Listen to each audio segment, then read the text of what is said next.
Every morning for 15 years, I mopped the floors of a building worth $40 million.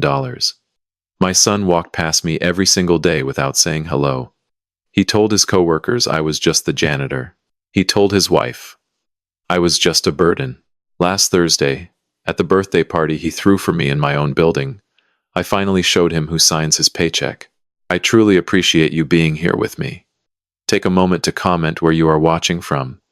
It helps me know who this story is reaching. And for clarity, some upcoming details are fictionalized to enhance the story's impact. Any similarity to real names or settings is purely coincidental, while the lesson remains completely true. My name is Howard Franklin. I am 68 years old. For the last 15 years, I have pushed a mop across the lobby floor of Franklin Tower in uptown Charlotte, North Carolina. 18 stories of glass and steel. Corner offices with views of the skyline. A rooftop terrace where executives drink bourbon at sunset. I built that building. Every beam, every blueprint, every dollar that poured into its foundation came from my hands, my sweat, my mind.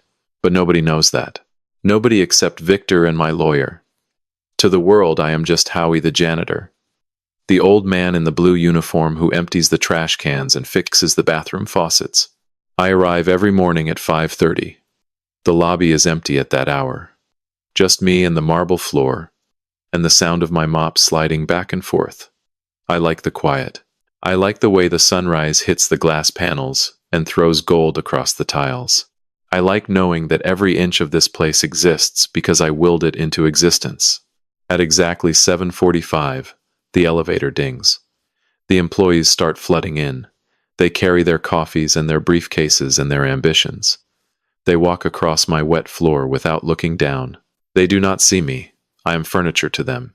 I am the man who makes the bathroom smell like pine instead of sewer. I am invisible. But there is one person whose invisibility cuts deeper than the rest. Kyle Franklin, my son, 34 years old. He works on the 9th floor. He is an accountant. A mid-level one. Not bad. Not great. He punches in at 8, punches out at 5, and spends his lunch breaks talking about his stock portfolio like he is Warren Buffett. He has worked in this building for 6 years. 6 years of walking through the lobby every single morning. 6 years of seeing his father on his knees scrubbing tile grout. And in all that time, he has never once stopped to say good morning. I remember the first day he started here. I was polishing the elevator doors when he walked in. New suit, new haircut, new briefcase that still had the tag hanging off the handle. He saw me. I know he saw me because his eyes went wide for half a second. Then he looked away. He walked past me like I was a potted plant. He pressed the elevator button without turning around. The doors closed. That was 6 years ago. Now it is routine. Every morning at 7:52, Kyle walks through the lobby. He checks his phone. He adjusts his tie. He nods at the security guard. He smiles at the receptionist. And he walks directly past his father without a single word. Sometimes his shoulder brushes mine. He does not flinch. He does not acknowledge the contact. I am less than a stranger to him. Strangers at least get an excuse me. His coworkers do not know I am his father. He made sure of that. I overheard him once, about 4 years ago. He was in the break room on 9. I was emptying the recycling bin by the door. He did not see me. One of his colleagues, a woman named Patricia, asked about his family. "Where is your dad, Kyle? What does he do?" Kyle laughed. A short, uncomfortable sound. "My dad? He is just a guy. Blue collar. Never really made anything of himself. He is a janitor somewhere, I think. We are not close. A janitor somewhere." He could not even admit which building. He could not even admit it was the same building where he sat in his swivel chair feeling important. I stood there holding a bag of crushed paper cups, and I felt something crack inside my chest. Not break. Crack. Like a foundation shifting under too much weight. I went home that night to my 3-bedroom house in Noda. It is a small house. Clean. Quiet. The kind of house that whispers instead of shouts. I sat in the kitchen, And I looked at the picture of Ruth on the wall. My wife. She passed 5 years ago. Pancreatic cancer, fast and cruel. She was 63. She should have had 20 more years of sunshine and gardening, and telling me my coffee was too strong. Ruth was the one who made me promise. Keep it secret, Howie. Let him find his own way. If he knows about the money, he will never learn what real work feels like. He will never build character. Give him a chance to become a man on his own. So I did. I kept the secret. I kept pushing my mop. I kept watching my son walk past me like I was nothing. Because Ruth asked me to. Because I believed that one day, Kyle would look at his father and see not a janitor, but a man worthy of respect. I was wrong. The truth is this. I own Franklin Tower. I own the ground it sits on. I own 14 other commercial properties across Charlotte. I own a development company called FDC Holdings, registered through 3 layers of trusts that even the IRS had trouble untangling during my last audit. My net worth, as of last quarter, is $80 million. I built it all from a construction crew I started at 22, with a borrowed truck, and 4 guys who believed in me. Victor Cheng knows. He is my building manager. Has been for 15 years. He is the only person who walks into my office on the top floor, the office nobody else knows exists, and calls me boss. Everyone else calls me Howie. Victor calls me sir when we are alone, and Howie when we are not. He is the gatekeeper, the vault, the one man I trust with the keys to my kingdom. And then there is Leonard Osei, my attorney, a shark in a silk tie. He manages the trusts, the holdings, the contingency plans. He has a file in his safe labeled Franklin Protocol. I pray I never have to open it. But 3 weeks ago, something changed. A letter arrived at the wrong address. A bank statement meant for my P.O. box ended up in my son's mailbox by mistake. And Kyle's wife, Brittany, opened it. She saw numbers she was never supposed to see. And just like that, the secret I had kept for 30 years began to unravel. I did not know it yet. Not right away. But I felt it. The way you feel a storm coming before the sky turns dark. Something shifted in the air around me. Kyle started visiting more. He started calling on Sundays. He started saying I love you, Dad, at the end of conversations that used to end with yeah, talk later. A son who ignored me for 6 years suddenly wanted to be close. That is not love. That is hunger. And I have been in business long enough to know what a predator looks like when it smells blood. The letter was not meant for Kyle. It was meant for a P.O. box registered under FDC Holdings, a box I check once a month on the first Tuesday. But the postal carrier was new. He saw Franklin on the address. He saw Franklin Tower. He delivered it to the only Franklin he knew in the building. My son. I did not find out what happened next until weeks later, after Victor pulled the security footage, and after Leonard subpoenaed the phone records. But I will tell you now because you need to understand what I was dealing with. You need to understand the kind of woman my son married. Brittany Franklin, 32 years old. Blonde hair, sharp cheekbones, the kind of smile that looks warm until you notice it never reaches her eyes. She was a real estate agent, licensed, successful enough to afford a decent car and a designer purse, but not successful enough for the life she wanted. She wanted penthouses and private clubs and vacations in Turks and Caicos. She wanted the life she saw on her Instagram feed, and she wanted it without the decades of labor it takes to earn it. Kyle came home that evening from work. He dropped his briefcase by the door. He loosened his tie. He walked into the kitchen where Brittany was sitting at the counter with a glass of wine and an opened envelope. She had a look on her face that Kyle later described to the police as excited. I would describe it differently. I would call it predatory. Kyle, she said. She held up the paper. Her fingers were trembling, but not from fear, from anticipation. Do you know what this is? He walked over. He took the letter. It was a quarterly statement from Sovereign Capital Trust. It showed a balance, a large balance, $650,000 in a personal trust account under the name Howard J. Franklin. Kyle stared at the numbers. His mouth opened slightly. His eyebrows pulled together. That cannot be right, he said. That is my dad's name. My dad does not have this kind of money. He is a janitor. He makes $18 an hour. Brittany stood up. She took the letter back. She smoothed it on the counter like it was a treasure map. Kyle, she said, her voice dropping low. Your father is sitting on a gold mine, and you are here struggling to make rent on an apartment in his building. Does that seem fair to you? Kyle did not answer. He rubbed the back of his neck. He looked at the floor. I could see in the footage how his shoulders tightened. He was uncomfortable. Good. That meant some part of him still had a conscience. But Brittany was already 3 moves ahead. She pulled out her phone. She had been busy. In the hour between opening the letter and Kyle walking through the door, she had already searched property records. She found my house in Noda, paid off, valued at $650,000. She found the trust account. She found hints of other holdings, although she could not trace them all. She had spreadsheets. She had screenshots. She had a plan forming behind those cold blue eyes.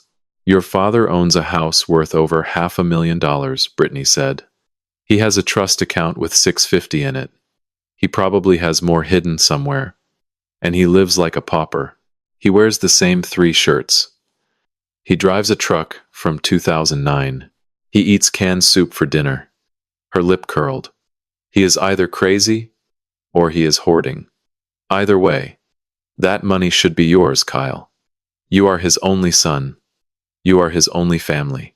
That money is your inheritance, and he is wasting it by pretending to be poor. Kyle sat down heavily on the bar stool.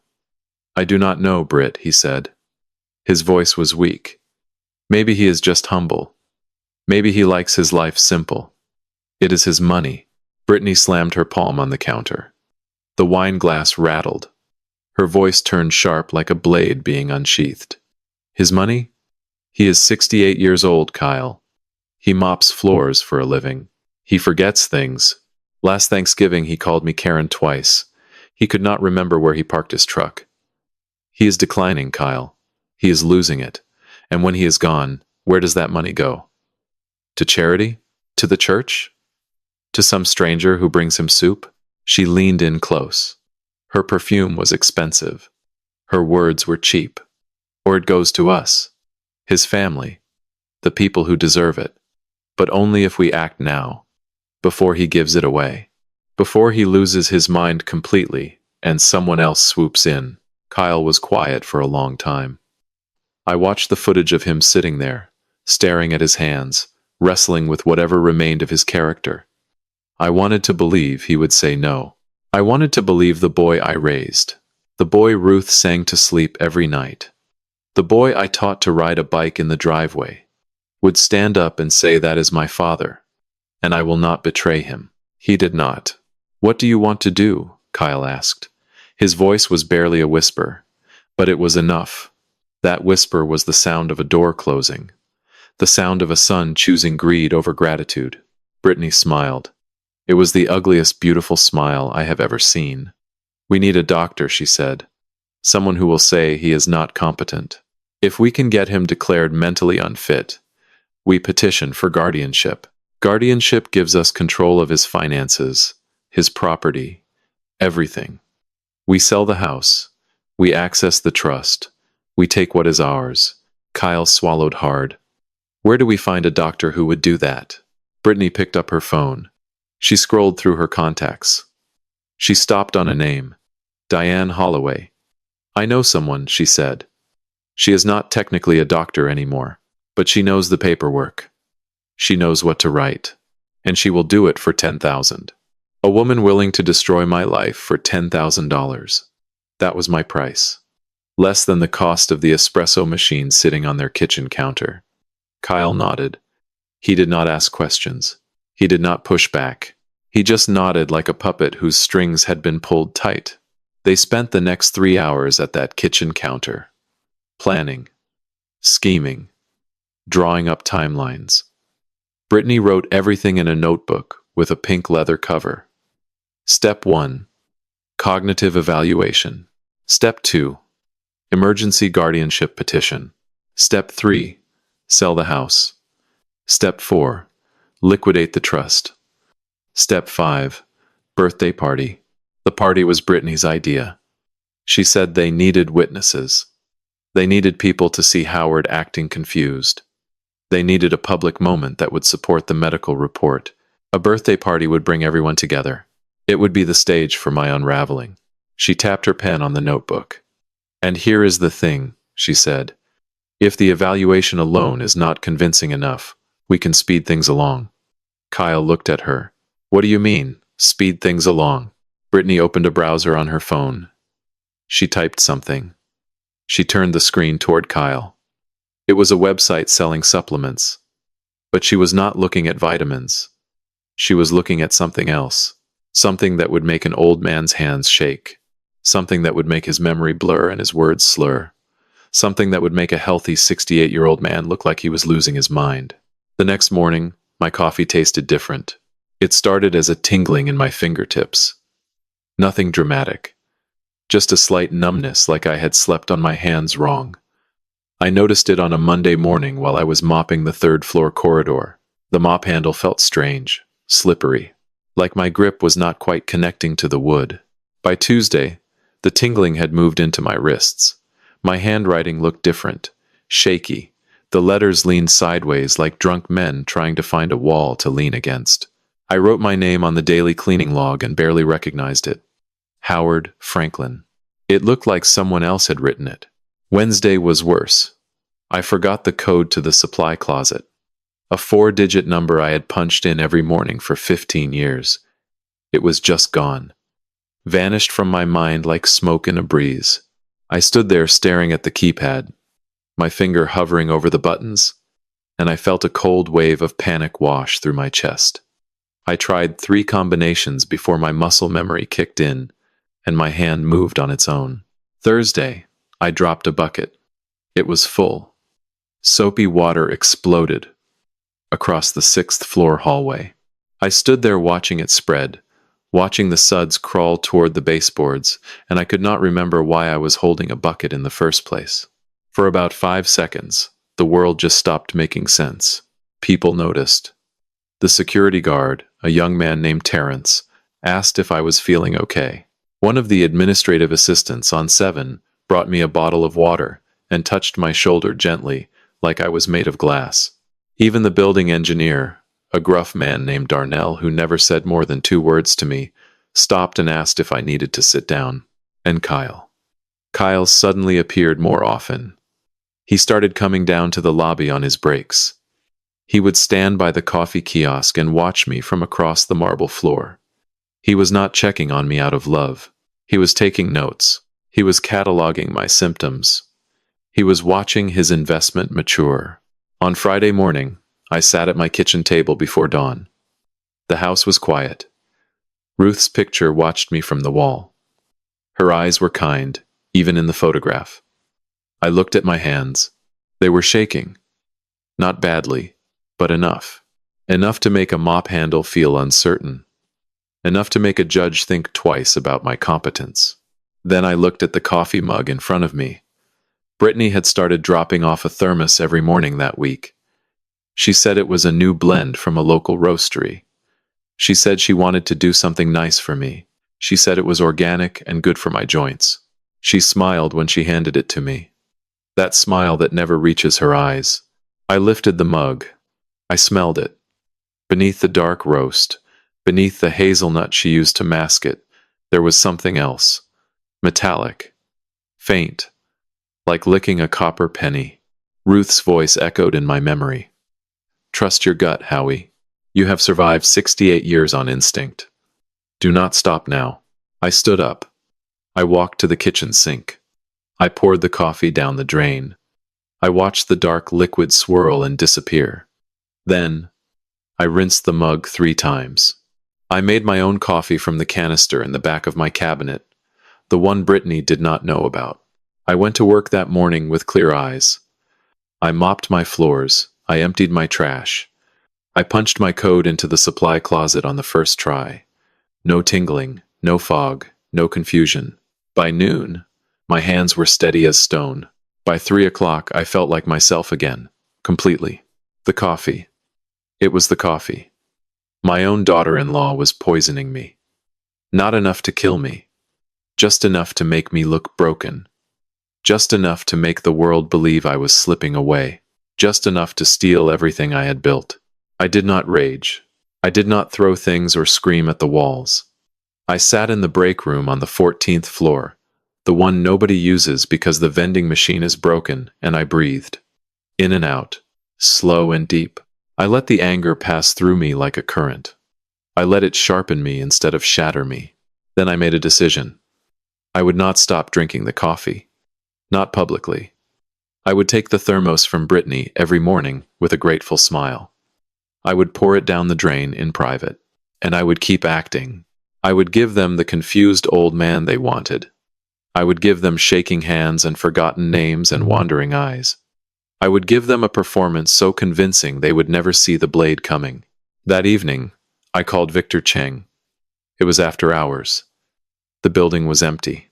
I used the landline in the maintenance closet, the one that routes through the building's internal system and cannot be traced to my personal records.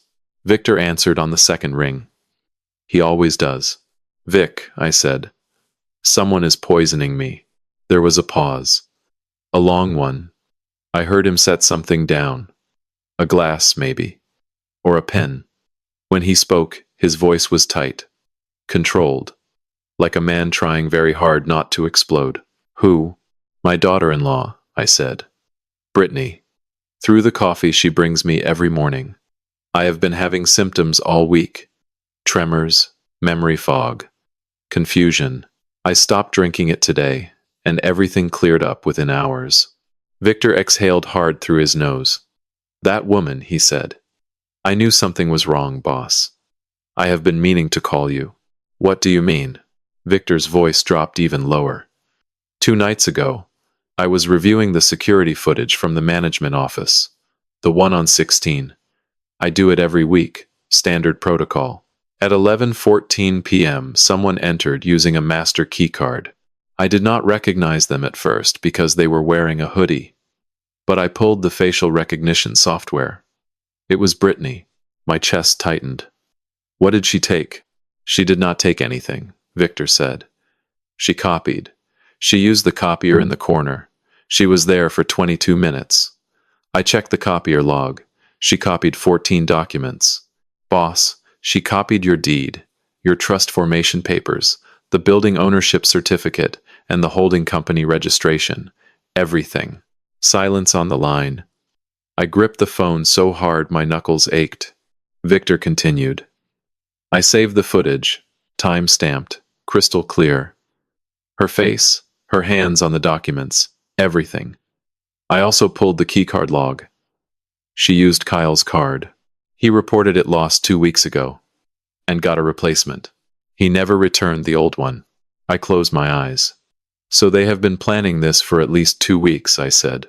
The letter, the coffee, the copies. They are building a case. Boss, Victor said. His voice was heavy. What do you want me to do? I opened my eyes. I looked at the mop leaning against the wall. I looked at my hands. They were steady. They were strong. 68 years of lifting and building and fighting had made them into weapons. Nothing yet, I said. Keep watching. Keep recording. Save everything. And Vic? Do not let them know you know. Not a word. Not a glance. We are invisible, remember? Victor let out a short laugh. It was not a happy sound. 15 years of invisible, boss. I am used to it. I hung up. I sat there in the maintenance closet surrounded by brooms and bleach bottles and the faint hum of the building's mechanical heart. My building. My heart. They wanted to cut it out of my chest and sell it for parts. But they had made a mistake. They thought I was a janitor. They thought I was simple. They thought the dirt under my fingernails meant there was dirt in my brain. They forgot that the man who builds a fortress knows every hidden door, every secret passage, every trap waiting to be sprung. The next evening, Victor met me in the parking garage after everyone had left. Level B3. The cameras down there are mine, so I knew we were alone. He handed me a tablet. On the screen was the footage from the management office. I watched Brittany enter the frame at 11:14 p.m. She was wearing a dark hoodie, the hood pulled up. She moved quickly, but not quickly enough. The camera caught her face as she turned toward the copier. Clear as daylight. High definition. She did not even think to look up. She did not know the cameras existed. Most people do not. I installed them myself 7 years ago after a break-in attempt on the 15th floor. They are small, they are hidden, and they see everything. I watched her pull documents from the filing cabinet. She knew exactly which drawer. She had been here before, or someone had told her where to look. She fed them into the copier one by one. The machine hummed and spit out duplicates. My deed, my trust formation, my ownership certificate, the holding company registration for FDC Holdings. She stacked the copies neatly, slid them into a manila envelope, replaced the originals, and walked out. 22 minutes. Surgical. Practiced. I handed the tablet back to Victor. I felt calm. Not the calm of acceptance, but the calm of a man who has made his decision and is simply waiting for the right moment to strike. Save everything, I said. Multiple backups. Cloud, hard drive, and a physical copy in your safe deposit box. Already done, Victor said. What is next, boss? I pulled out my phone. I scrolled to a number I had not called in 3 months. Leonard Osei. The shark. The man who charges $800 an hour and earns every cent of it. The man who once told me, Mr. Franklin, my job is to make sure your enemies regret the day they learned your name. I pressed call. Leonard answered on the third ring. His voice was crisp. Awake. Lawyers like Leonard never truly sleep. They just rest with one eye open. Howard, he said, it has been a while. What is wrong? I need the contingency, Leonard. All of it. Silence. 2 seconds. 3. I heard leather creak. He was sitting up. Which level? Scorched earth, I said. Another pause. Then he spoke, and his voice had shifted from casual to clinical, like a surgeon pulling on gloves. Walk me through it. I told him everything.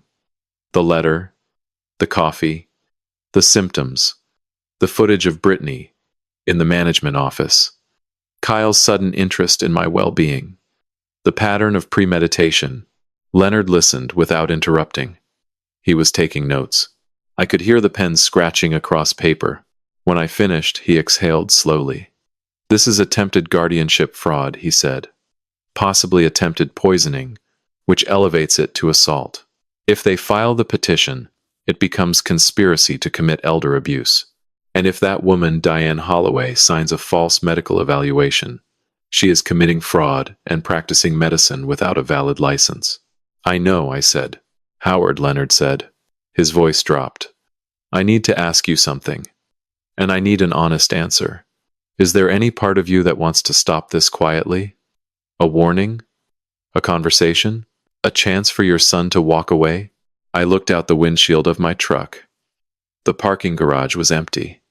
Gray concrete. Fluorescent lights buzzing overhead.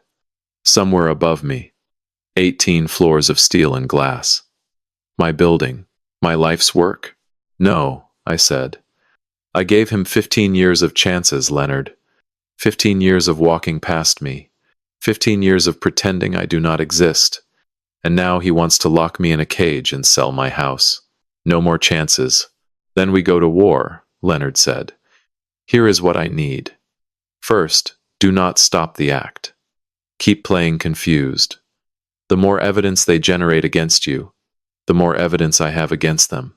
Second, I need a toxicology sample. Tomorrow morning, take the coffee Brittany gives you. Do not drink it. Seal it. Bring it to my office. I will have it tested at a private lab within 24 hours. Third, I want you to wear a camera.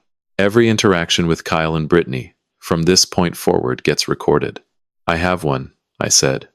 Victor secured a buttonhole camera last year for security testing. High-definition audio and video. Looks like an ordinary collar button.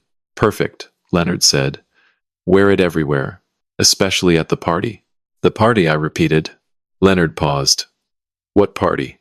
Kyle is throwing me a birthday party, I said. Thursday night. At my building.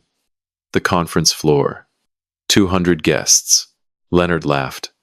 It was a short, dark sound. They are going to try to humiliate you in your own building? They do not know it is my building, I said. Even better, Leonard said. Then that party is not your execution, Howard. It is your courtroom. Let them build their case. Let them bring their fake doctor. Let them put on their show. And when they think they have won, when they think the old janitor is ready to be carted away, we burn it down. All of it. In front of everyone they are trying to impress. I hung up. I sat in my truck for a long time. The engine was off. The parking garage was silent. I thought about what I was about to do. I thought about what it would mean for Kyle, for whatever relationship we had left, for whatever hope remained that my son might one day become the man Ruth believed he could be. I drove to the cemetery. It was dark. The gates were closed, but I know the groundskeeper. He leaves the side entrance unlocked for me on nights like this. I have been coming here for 5 years. Every Tuesday, and every time I need to talk to the only person who ever truly understood me. Ruth's headstone is simple. White marble, her name, her dates, and the words she chose herself before she passed. She wrote them on a napkin in the hospital and handed it to me with trembling fingers. Love is patient. Love is not a fool. I knelt on the grass. The ground was cold. October in Charlotte brings a chill that seeps through your knees and into your bones. I touched the stone. The marble was smooth and cold like glass. I gave him every chance, Ruthie, I whispered. 15 years. You asked me to let him find his way. I did. I watched him. I waited. I hoped. But he did not find his way.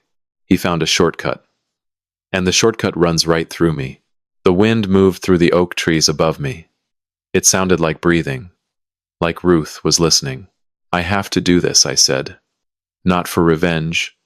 For survival. For the life we built. For the building we poured everything into. If I let them take it, then everything we sacrificed means nothing. Every 16-hour day. Every missed dinner. Every holiday I spent on a job site instead of at home with you. It all becomes nothing. I stood up. My knees cracked. I kissed my fingertips and pressed them to the top of the headstone. I will come back Tuesday, I said, and I will tell you how it ended. I walked back to my truck. I felt lighter. Not happy, but clear. The way a building feels after you strip it down to the studs. Bare. Honest. Ready to be rebuilt. Meanwhile, they were sharpening their knives.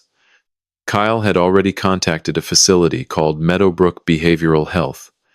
Brittany had already wired $5,000 to Diane Holloway as a deposit. They had already booked the conference floor for Thursday evening. 200 invitations had gone out. Catered. Open bar. A celebration of Howard Franklin's 68th birthday. The janitor was getting a party. What they did not know was that the janitor was getting ready for war.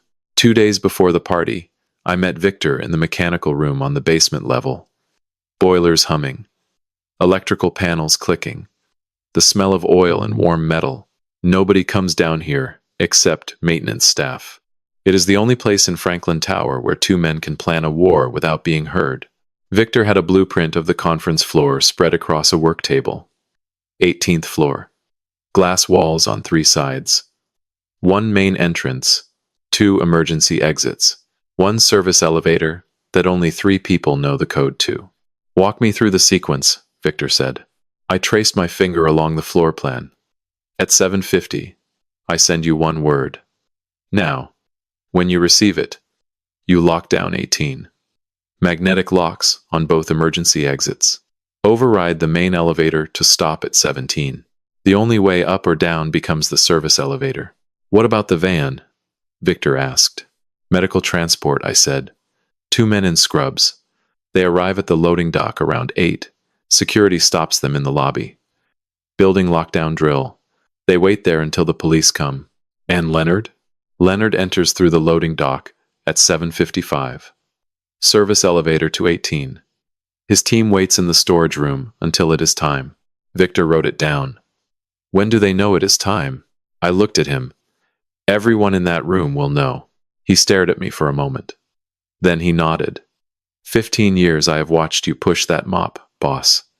This is the first time I have seen you look like the man who built this building. I am the same man, I said. I just stopped pretending. The next day, Wednesday, I went to Leonard's office in South End during lunch. He had everything on his conference table. 4 stacks. Each one a weapon. Stack 1, he said, emergency injunction against the guardianship petition. Stack 2, criminal complaint, poisoning, fraud, conspiracy, elder abuse. That one names Diane Holloway. Stack 3, civil suit, damages, emotional distress, attempted theft. He slid a 4th document forward. And this is the fun one. A termination letter. Kyle Franklin. Effective immediately. Gross misconduct. Falsification of records. Misuse of company property. He does not know he works for you, Leonard said. But HR does. Sealed file. Ready to execute on your word. What about the apartment? I asked. Month-to-month lease, Leonard said. Your management company can terminate with 30 days notice for cause being his arrest for crimes committed on the property. Notice is drafted. I set the sealed coffee thermos on the table. The one Brittany gave me that morning. Leonard placed it in an evidence bag with gloved hands. Lab results by tomorrow evening, he said. If it tests positive for benzodiazepines, we add attempted assault. Maybe attempted murder depending on dosage. I pulled the camera from my jacket. Matte black button, pinhole lens. 8 hours of battery. Audio range of 40 feet. Victor gave it to me last year. I never thought I would use it on my own family. Leonard looked at me. Howard, he said. After Thursday, there is no going back. Whatever relationship remains with your son, it ends the moment you walk onto that stage. I turned the camera over in my fingers. It weighed almost nothing, but it carried 15 years of silence. It ended a long time ago, I said. I just had not accepted it yet. Wednesday night. My kitchen in Noda. The house was quiet. 5 years of quiet since Ruth left. Her photograph watched me from the wall. She was wearing a hard hat too big for her head, holding a shovel, laughing on the day we broke ground on Franklin Tower. Tomorrow is the day, Ruthie. Your boy is going to stand in our building and try to destroy me. I am going to let him think he is winning. And then I am going to take it all back. I went to bed early. I did not sleep much. I lay in the dark listening to the house settle, feeling the absence beside me where Ruth used to breathe. Thursday morning. Gray and cold. October in Charlotte. The leaves on the oaks had turned amber and rust. They clung to the branches like they were afraid to fall. I got up at 4:30, showered, shaved carefully, looked in the mirror. 68 years old. Gray temples, lines around the eyes. Hands that had lifted steel beams and signed million-dollar contracts and held a dying woman's fingers as she left this world. I opened my closet. On the left hung my uniforms. Blue cotton navy pants, pressed and clean. On the right, hidden behind a winter coat, hung the suit. Charcoal gray, Italian wool, tailored to perfection. I had bought it 6 months ago. I told myself it was for a funeral. I did not know whose. I reached past the suit. I pulled out the uniform. I buttoned the blue shirt. I buckled the navy pants. I laced my work boots. I pinned the camera to my collar button. It sat there invisible, watchful. I looked in the mirror one last time. For the last time in my life, I was going to be invisible. After tonight, everyone would know my name. I loaded my mop bucket into the truck. I drove to Franklin Tower in the pre-dawn dark. The skyline glowed orange against gray clouds. The city was still asleep. It had no idea what was coming. Today, I whispered. Today it ends. I worked my shift like any other Thursday, mopped the lobby, emptied the trash on floors 3 through 9, fixed a leaking faucet on 5, smiled at the receptionist, nodded at Terrence, the security guard. Invisible. Routine. The last shift of my career. And nobody knew it but me. At 4:30, I clocked out. I went to the maintenance closet on the first floor. I washed my hands. I looked at myself in the small mirror above the utility sink. Blue shirt, navy pants, camera pinned to my collar, blinking its silent green eye. I was ready. The conference floor had been transformed. I took the main elevator up at 5:45, before the guests arrived. When the doors opened on 18, I barely recognized the space. Crystal chandeliers hung from the ceiling. Round tables draped in white linen filled the room. A stage had been erected at the far end with a microphone and a projection screen. A banner hung above it in gold letters. Happy 68th birthday, Howard. They had spent money. Real money. I wondered whose credit card was bleeding for this. Probably mine. Routed through some account Brittany had figured out how to access. The irony tasted bitter. Caterers moved through the space carrying trays of champagne flutes. A DJ was setting up in the corner, fresh flowers on every table. The smell of expensive perfume already hung in the air from the event coordinator who was barking orders at the waitstaff. I stood in the elevator doorway, taking it all in. My building, my floor, my name on that banner. And none of it was for me. It was a stage, a set piece, the backdrop for my destruction. I stepped out. The event coordinator spotted me immediately. She was a tall woman with a clipboard and an earpiece. Her eyes swept over my uniform and her face tightened with confusion. "Can I help you?" she asked. Her tone said, "You do not belong here." "I am Howard," I said. I let my voice go soft, thin. "The birthday man." Her eyes widened slightly. She forced a smile. Oh, of course. Happy birthday, Mr. Franklin. Your son said you might come early. Let me just find." She trailed off, looking around helplessly. She clearly had not been briefed on what to do with me. Brittany saved her the trouble. She appeared from behind a curtain near the stage. She was wearing a white cocktail dress and heels that clicked against the hardwood like a metronome. Her hair was blown out. Her makeup was flawless. She looked like a woman who owned the room. She did not own a single tile of it. "Howard," she said. Her voice was bright, practiced. "The way you talk to a child, or a dog. You are early. That is fine. Come with me." She grabbed my elbow. Her grip was firm. She steered me away from the main floor toward a service hallway near the kitchen. Her heels echoed in the narrow corridor.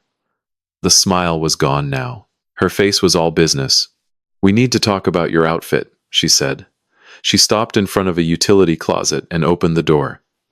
Inside, hanging on a wire hanger, was a vest. It was brown, polyester, 2 sizes too large. It looked like something pulled from a donation bin. "What is that?" I asked. "Your vest for tonight," Brittany said. She pulled it off the hanger and held it up against my chest. "You cannot walk around in your work uniform, Howard. There are important people here tonight. Kyle's boss, his clients, people from the country club." She lowered her voice. "We need you to look presentable, not like you just finished scrubbing a toilet." I looked at the vest. It smelled like mothballs. The fabric was shiny, with wear at the elbows. She was dressing me in garbage. At my own party. In my own building. I took the vest. I put it on over my blue work shirt. It hung off my shoulders like a tablecloth on a broomstick. Brittany stepped back and examined me. She tilted her head. Her lips pressed together in a thin line. It was not approval. It was tolerance. "Better," she said. "Now listen to me carefully, Howard. When people ask who you are, just say you are Kyle's father. Do not mention the janitor thing. Do not talk about mopping or plumbing or anything like that. Just smile and nod. Can you do that?" I blinked slowly at her. I let my eyes go slightly unfocused. "I can do that," I mumbled. Good, she patted my shoulder twice. Quick, dismissive, like brushing lint off a coat. Now go wait by the kitchen. We will call you out when it is time for your moment. My moment. She meant my execution. She meant the moment when 200 people would watch me stumble and forget, and confirm everything they had been told about the confused old man. I shuffled toward the kitchen. I passed a mirror in the hallway and caught my own reflection. An old man in a baggy brown vest and work boots, stooped, small, invisible. I wanted to rip the vest off and throw it in her face. I wanted to tell her that the champagne she was drinking cost $14 a glass, and every cent came from my pocket. I wanted to grab that microphone and shake the walls of this building with the truth. But not yet. The trap was not set. The guests had not arrived. The van was not on its way. Patience. Ruth taught me patience. 30 years of marriage to a woman who believed that timing is the difference between justice and revenge. I sat on a metal stool in the kitchen corner. Caterers moved around me like water flowing past a stone. They did not look at me. I was part of the furniture. The old janitor invited to his own party out of pity. I watched through the swinging door as the guests began to arrive. They came in waves. Men in dark suits, women in cocktail dresses. Laughter, handshakes, air kisses, the clink of champagne glasses. 200 people who paid rent to me every single month, walking across my floors, eating my food, celebrating a man they thought was beneath them. Kyle appeared at 6:30. He was wearing a navy suit that looked expensive but fit poorly. He was sweating.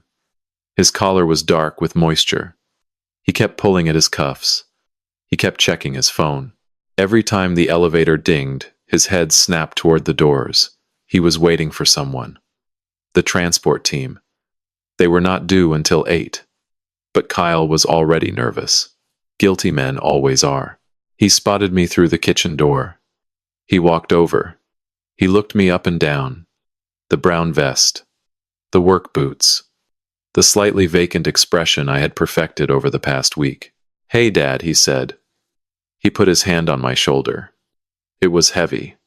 Possessive. You doing okay? You need anything? Water? A snack? I looked up at him. I let my lip tremble slightly. Is Mama coming? I asked. My voice cracked on the word Mama. Ruth had been dead for 5 years. Kyle's face flickered. Something moved behind his eyes. Guilt, maybe. Or maybe just relief that the act was working. No, Dad, he said softly. Mom is not coming, but we are all here for you. Just sit tight, okay? I have a big surprise for you later.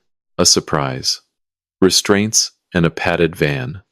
That was my birthday surprise. Kyle squeezed my shoulder and walked back to his guests. I watched him go. I watched him smile and shake hands and pretend to be a man of importance. I watched him stand on my floor, under my roof, and lie to every single person in that room. 45 minutes. That is all they had left. Kyle downed his third glass of champagne in 20 minutes. I watched him through the gap in the kitchen door. His face was flushed. His gestures were getting bigger. He was building courage the way cowards always do. One drink at a time. At 6:45, he walked to the stage. He adjusted his tie. He tapped the microphone twice. The speakers popped and hummed. The room quieted. 200 faces turned toward him, smiling. Expectant. They thought they were at a birthday party. They had no idea they were at a funeral. Ladies and gentlemen, Kyle began. His voice was steady now. The alcohol had done its job. Thank you all for being here tonight. I know it is a Thursday, and you all have busy schedules, but tonight is special. Tonight we are celebrating a man who has been a fixture in this building for as long as most of us can remember. A fixture, like a water fountain, like a fire extinguisher. Something you pass every day without noticing. Kyle smiled. He looked toward the kitchen. He found me in the doorway. He gestured with his champagne glass. Come on out, Dad. Do not be shy. I shuffled out. I kept my shoulders hunched. I kept my eyes slightly unfocused. I walked slowly, deliberately, like a man unsure of his own feet. A few people near the kitchen doors stepped aside. They looked at me with a mixture of pity and discomfort. The brown vest hung off me like a flag on a windless day. I stood at the edge of the stage. I did not climb the steps. Kyle did not invite me up. He wanted me below. He wanted the contrast. Him on the platform in his navy suit. Me on the floor in my polyester vest and work boots. "There he is," Kyle said into the microphone. His voice carried a warmth that was thin as paper. "Everyone, this is my father, Howard Franklin. Most of you know him as the guy who keeps this building spotless. 15 years of dedicated service. Rain or shine, Dad is here mopping and buffing and making sure the bathrooms are stocked." A polite murmur rippled through the crowd. A few people clapped. Gentle claps. The kind you give a retiring janitor. The kind you give a dog that does a trick. Kyle continued. "I want to tell you a story," he said. He leaned into the microphone. His eyes were glassy. "When I was a kid, my dad used to wake up at 4 in the morning. Every single day. He would put on his boots and go to work. Construction, mostly. Sometimes plumbing. Whatever paid. He never complained. Never asked for anything. He just worked. He taught me that hard work is the foundation of everything." He paused. The room was silent. Attentive. They thought this was a tribute. "But here is the thing," Kyle said. He tilted his head slightly. A smile played at the corner of his mouth. "My dad never really made it past that foundation. He built the floor. But he never climbed to the next story. He is still down there. Still on his knees. Still pushing that mop. And I love him for it. I do.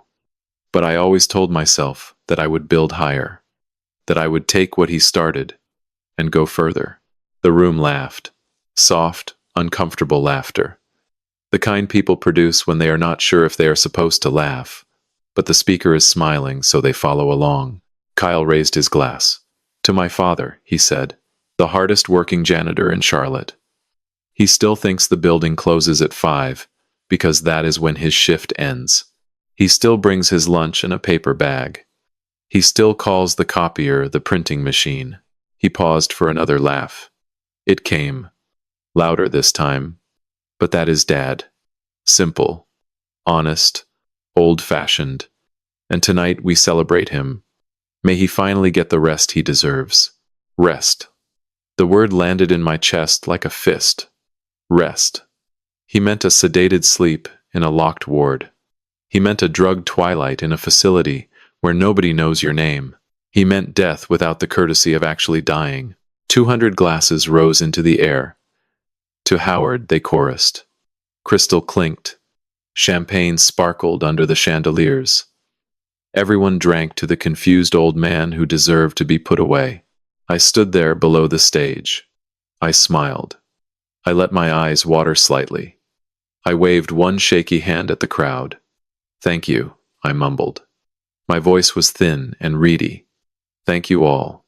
You are too kind." Someone near the front said aw and touched her heart.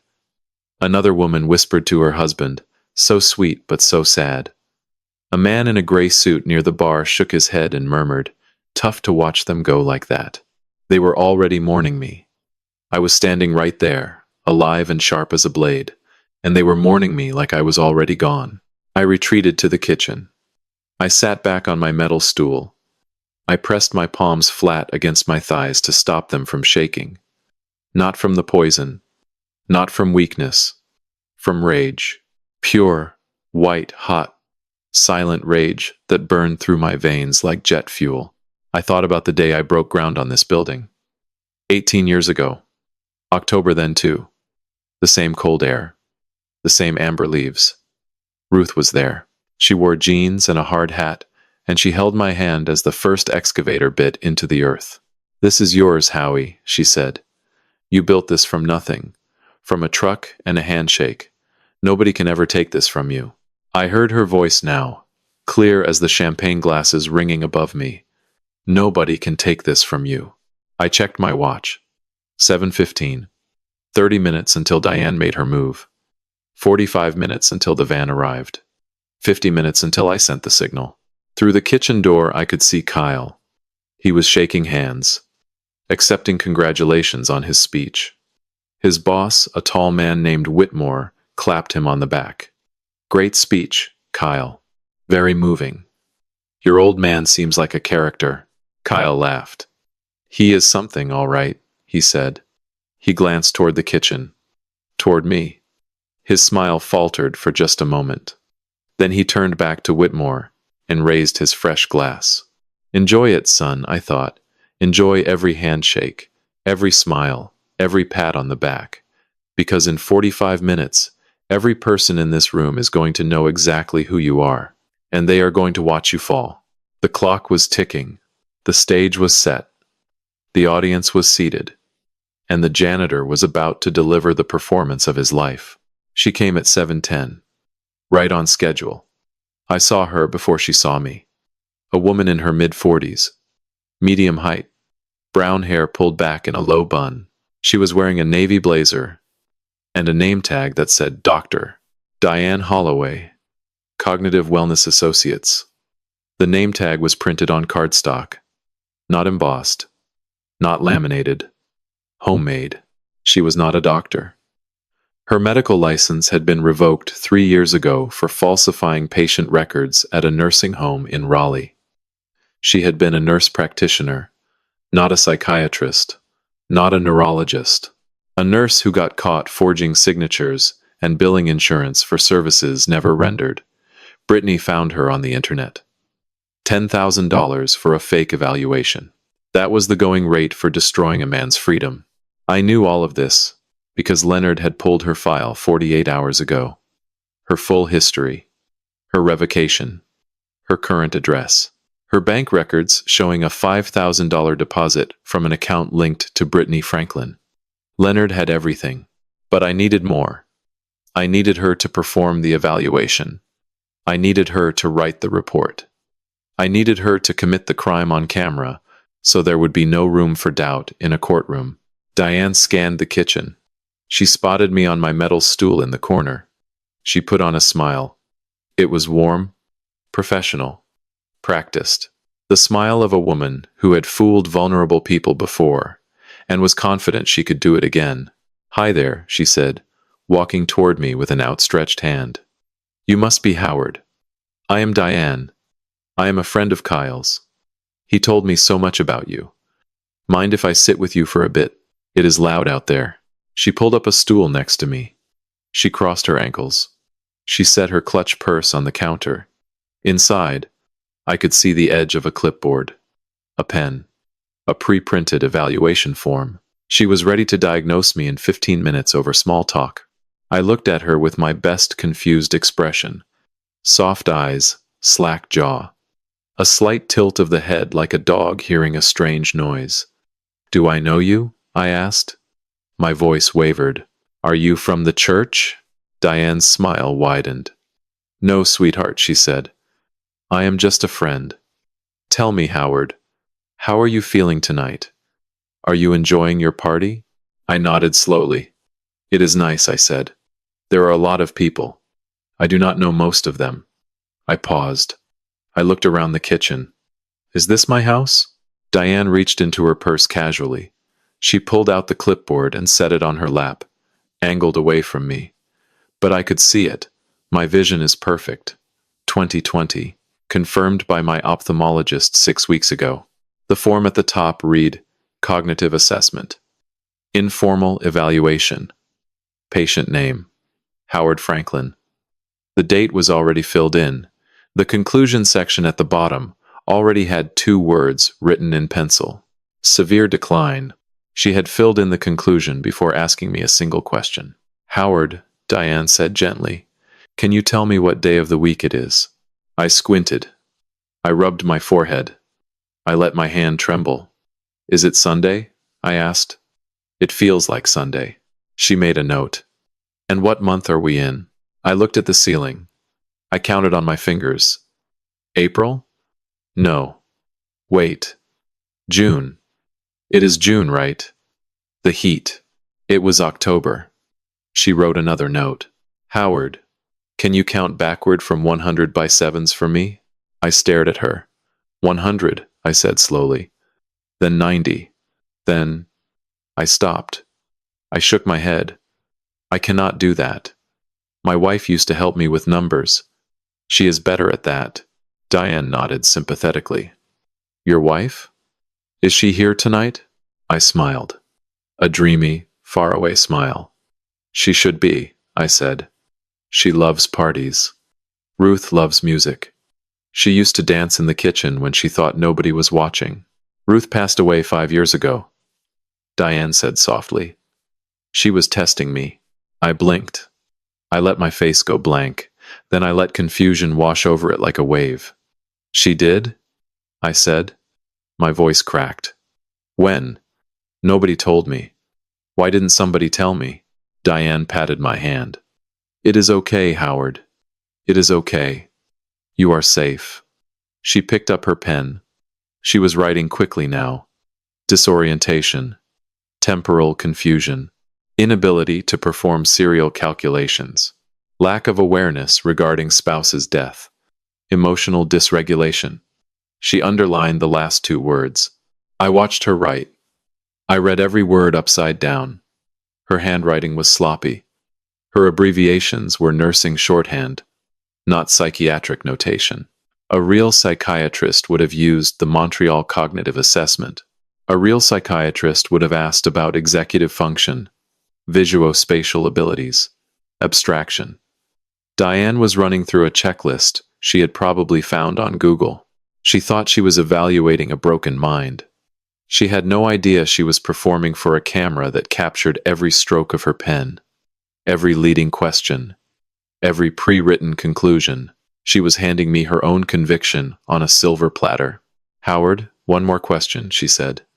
She leaned in. Her perfume was cloying, sweet and artificial. Where are you right now? Do you know what building this is? I looked around the kitchen. I looked at the stainless steel counters, the commercial oven, the caterers moving past with trays of shrimp. I let my eyes drift to the swinging door and the party beyond. Is this the hospital? I whispered. Am I sick? Diane closed her clipboard. She exhaled through her nose. A satisfied exhale. The sound of a job completed. No, Howard, she said. You are at a party. Your party. You just rest here, okay? I am going to go talk to Kyle. She stood up. She smoothed her blazer. She walked through the swinging door and disappeared into the crowd. I watched through the gap as she found Brittany near the bar. They huddled close. Diane showed her the clipboard. Brittany's eyes scanned the notes. Her lips curled upward. She nodded rapidly. She pulled something from her purse. A different clipboard. A thicker stack of papers. The power of attorney. They were coming for my signature next. I sat perfectly still on my stool. My heart rate was steady. 62 beats per minute.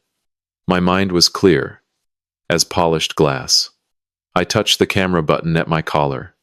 The green light pulsed once. Still recording. Every word. Every expression.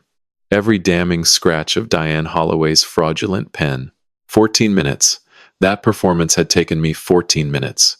It would cost Diane Holloway her freedom and Brittany her future. Not a bad return on investment. I watched Brittany straighten her dress and pick up a pen. She was walking toward me, clipboard in hand, smile on her face. Coming to collect my signature. Coming to collect my life. Let her come. Brittany pulled up a stool beside me. She sat close. Too close. Her knee almost touched mine. She set the clipboard on the counter between us and placed a pen on top of it. The pen was silver. Expensive. The kind they give you at bank closings when you sign away a house. Howard, she said. Her voice was honey poured over broken glass. I need you to do me a tiny favor. Nothing major, just a quick signature. She flipped the top page back. Underneath was a stack of papers. Dense text. Legal language. Small font. The kind of document designed to make your eyes glaze over. At the top, in bold letters, it read, Durable power of attorney. Effective immediately. Principal, Howard James Franklin. Agent, Kyle Marcus Franklin. But Brittany did not let me see that. She kept her hand casually draped over the header, covering it with her manicured fingers. She pointed to a line at the bottom of the third page. A signature line with a yellow arrow sticker next to it. It is just an update to your life insurance, she said. Kyle noticed your policy was expiring, and we wanted to make sure you are covered. You know how these things are. Paperwork, paperwork, paperwork. She rolled her eyes like it was all so tedious. So beneath her, I leaned forward. I squinted at the page. I let my lips move slightly like I was trying to read but could not quite make sense of the words. What is this for again? I asked. Life insurance, Howard. Brittany's smile tightened. Just a renewal. Same policy you have always had. We just need your John Hancock right here. She tapped the line with her fingernail. Click, click, click. Impatient. I picked up the pen. I held it in my right hand. I let my fingers tremble around it. I brought it close to the paper. Then I stopped. I frowned. My hand hurts, I said. I rubbed my right wrist. I have been mopping all day. My wrist is stiff. Brittany's jaw tightened. Just sign it, Howard, she said. It does not have to be pretty. Just put your name on the line. I switched the pen to my left hand. I am right-handed. I have always been right-handed. I write checks with my right hand. I signed my marriage certificate with my right hand.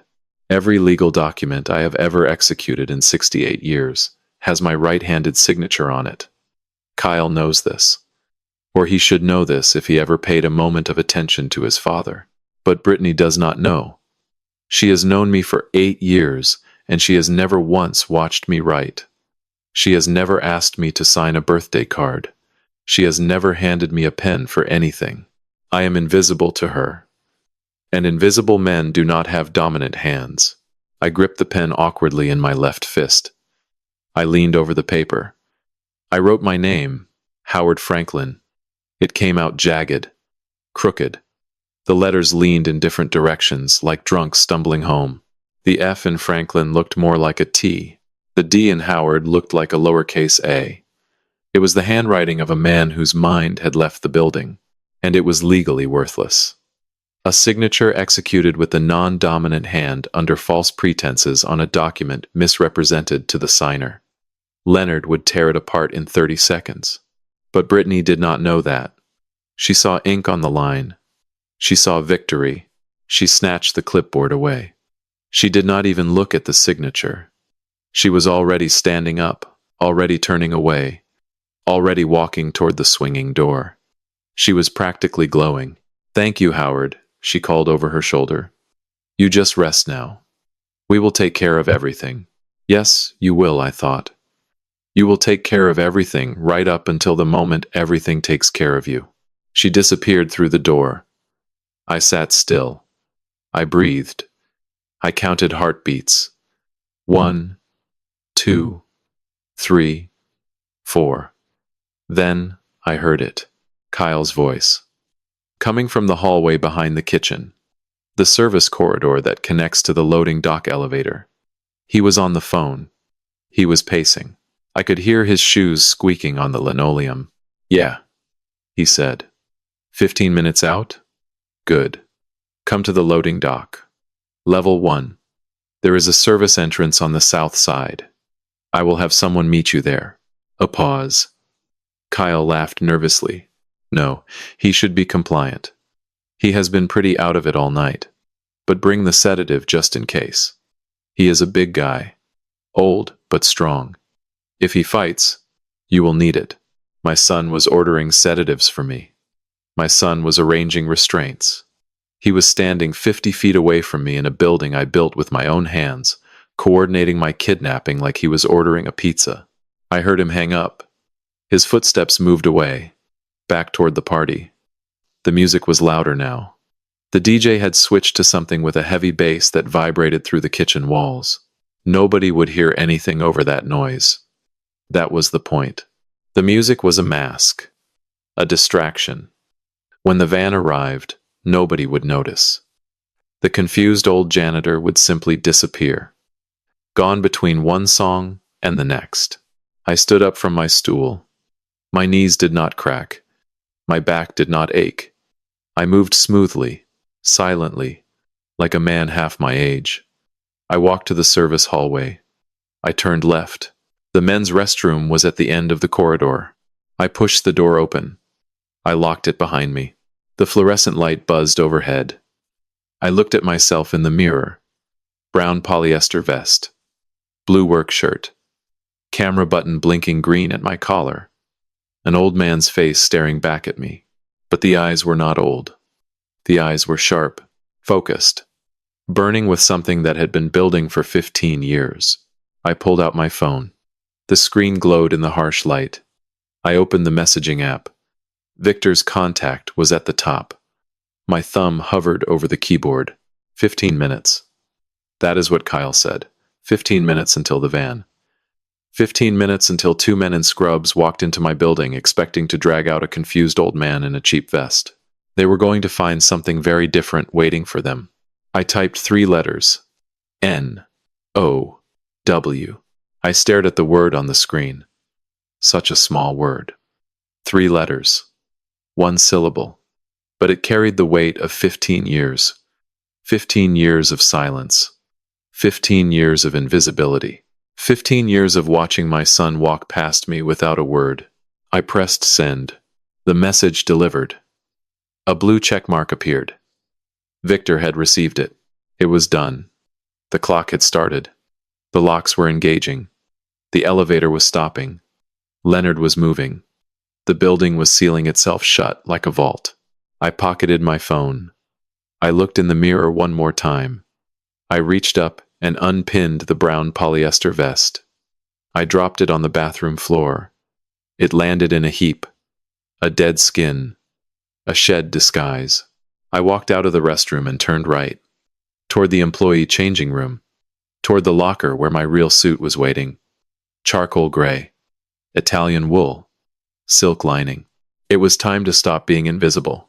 3 floors below me, Victor received the message. I know this because he told me later, in detail, with the quiet pride of a soldier recounting a mission executed perfectly. He was in the security office on the 15th floor. 3 monitors in front of him. One showing the conference floor. One showing the lobby. One showing the loading dock. He read the word. Now. He did not hesitate. He did not ask for confirmation. 15 years of trust does not require a second message. Victor pressed a sequence of keys on the building management console. The first command locked the magnetic bolts on both emergency exit doors on the 18th floor. A soft click echoed through the stairwells, inaudible from inside the conference room. The second command overrode the main elevator. It stopped responding to calls above the 17th floor. Anyone pressing 18 would get nothing. The button would light up and go dark. The third command activated the security protocol on the loading dock entrance. A yellow light began flashing above the service door. Restricted access. Authorization required. The building was sealing itself shut. 200 people on the 18th floor had no idea they were now locked in. The exits looked normal. The doors looked functional. But they would not open. Not until I said so. At 7:53, a white van pulled into the loading dock. No markings. No logos. Tinted windows.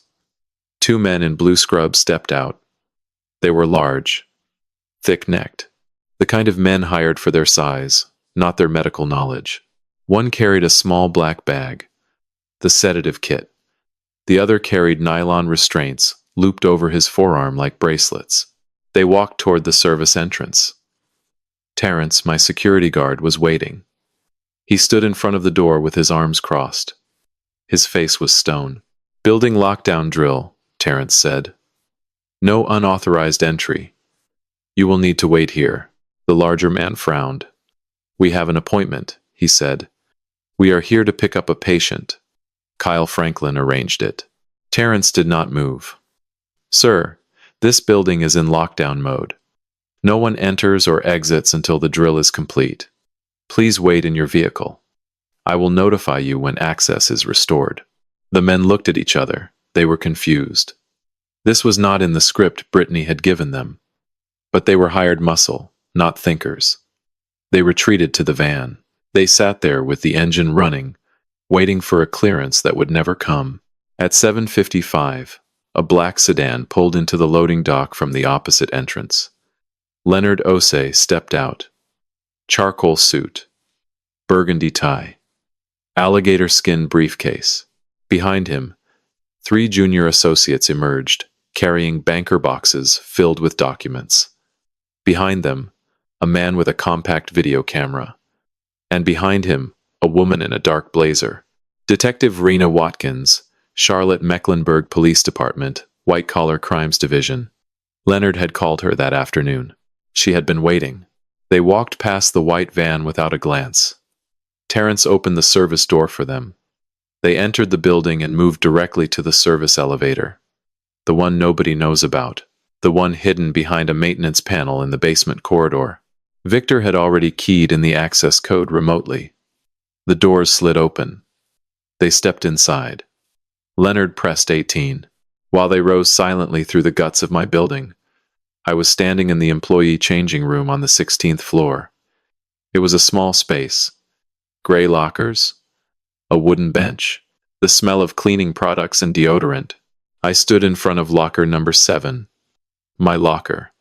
The one that had held my lunch bag and my spare uniform for 15 years. I opened it. The suit hung there like a promise kept. Charcoal gray, Italian wool. The fabric was smooth as water under my fingers. I had bought it at a tailor on South Boulevard. A man named Giuseppe who spent 40 minutes measuring my shoulders and telling me stories about his grandfather in Naples. The suit cost $3,200. It was the most expensive piece of clothing I had ever owned, and it was worth every penny. I stripped off the blue work shirt. I unbuttoned it slowly. Each button was a year. 15 buttons. 15 years. I folded it neatly and placed it on the bench. I pulled off the navy pants. I unlaced the work boots. I stood there in my undershirt and socks. An old man in a locker room, bare, stripped down. The way a building looks when you demolish it to the studs before rebuilding. I pulled on the suit pants. They fit perfectly. I slid my arms into the white dress shirt, Egyptian cotton. I buttoned it to the collar. I looped the burgundy tie around my neck. Windsor knot. Ruth taught me that knot 40 years ago, on our 3rd date. She said, "A man who cannot tie a proper knot cannot be trusted with important things." I pulled the knot tight. I slid into the jacket. I shrugged my shoulders until the fabric settled. I looked down at my hands. The same hands that had gripped a mop handle an hour ago now extended from French cuffs with silver links. I walked to the mirror at the end of the room. I stopped. I looked. The janitor was gone. He had dissolved like morning fog. The man in the mirror was someone else entirely. He stood straight. His shoulders were squared. His jaw was set. His eyes burned with a cold, ancient fire. He looked like a man who owned buildings. Because he did. I reached into the locker one more time. I pulled out a lapel pin. A small gold F. For Franklin. For FDC Holdings. For the empire built in silence. I pinned it to my jacket. Right side. Over my heart.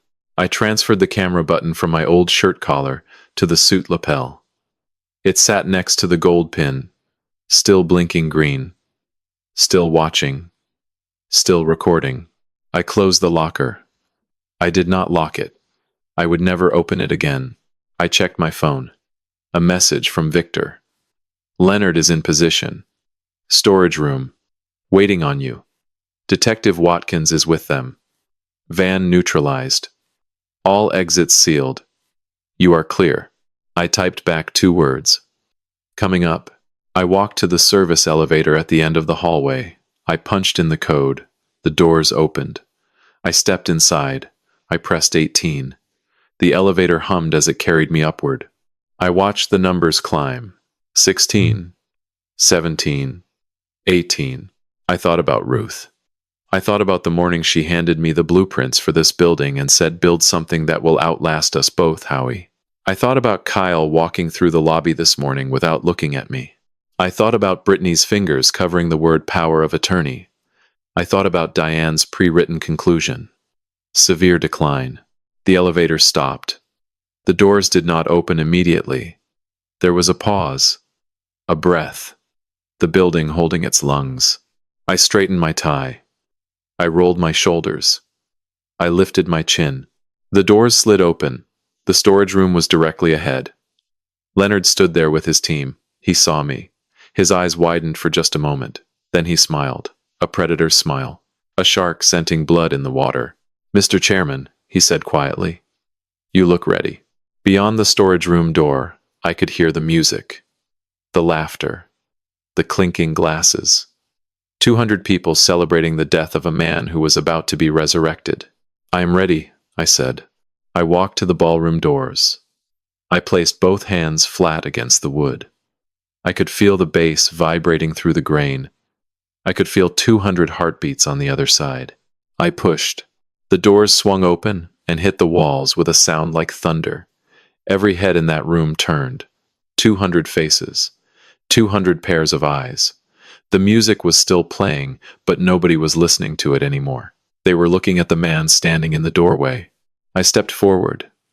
The ballroom lights caught the fabric of my suit. Charcoal gray against the warm gold of the chandeliers. My shoes clicked against the hardwood floor. Leather soles. Italian craftsmanship. Not work boots. Not rubber grips designed for wet tile. Each step sounded like a judge's gavel. I walked toward the stage. I did not shuffle. I did not hunch. I marched. Spine straight. Shoulders squared.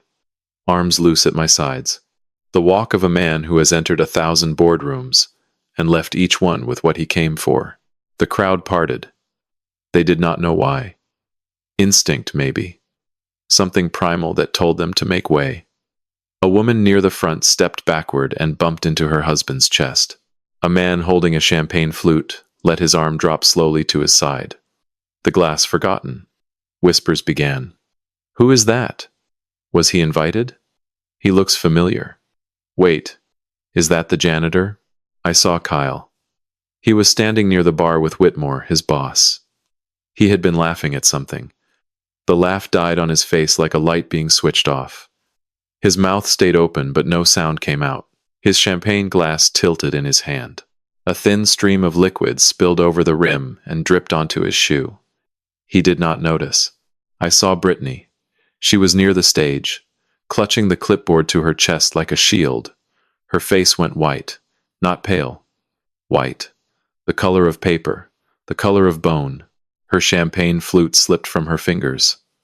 It hit the hardwood and exploded. Glass and liquid sprayed across the floor. She did not look down. She could not take her eyes off me. I reached the stage. I climbed the 3 steps. My knees did not protest. My back did not ache. I moved like a man of 40. I crossed the platform to the microphone.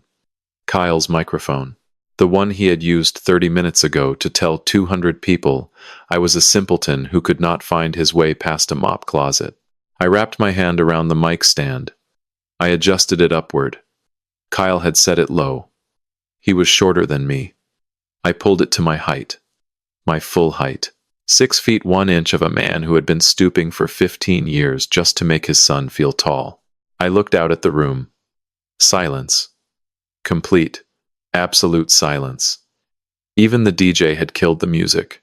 The only sound was the hum of the air conditioning and the faint buzz of the chandeliers. 200 people stared at me. Some with confusion. Some with fear. Some with the dawning recognition that something extraordinary was about to happen. I found Kyle's eyes in the crowd. He had not moved from the bar. His face was a war zone. Confusion. Battling with terror. Battling with the slow, awful understanding that his plan had derailed. He looked at my suit. He looked at my posture. He looked at my eyes. And I watched the blood drain from his face as he realized that the man on the stage was not the shuffling, mumbling creature who had been sitting in the kitchen 5 minutes ago. I looked at Brittany. She was pressing herself against the wall near the stage. The clipboard was still in her hands, but her fingers were shaking so badly the papers rattled. She was doing the math. I could see it in her eyes.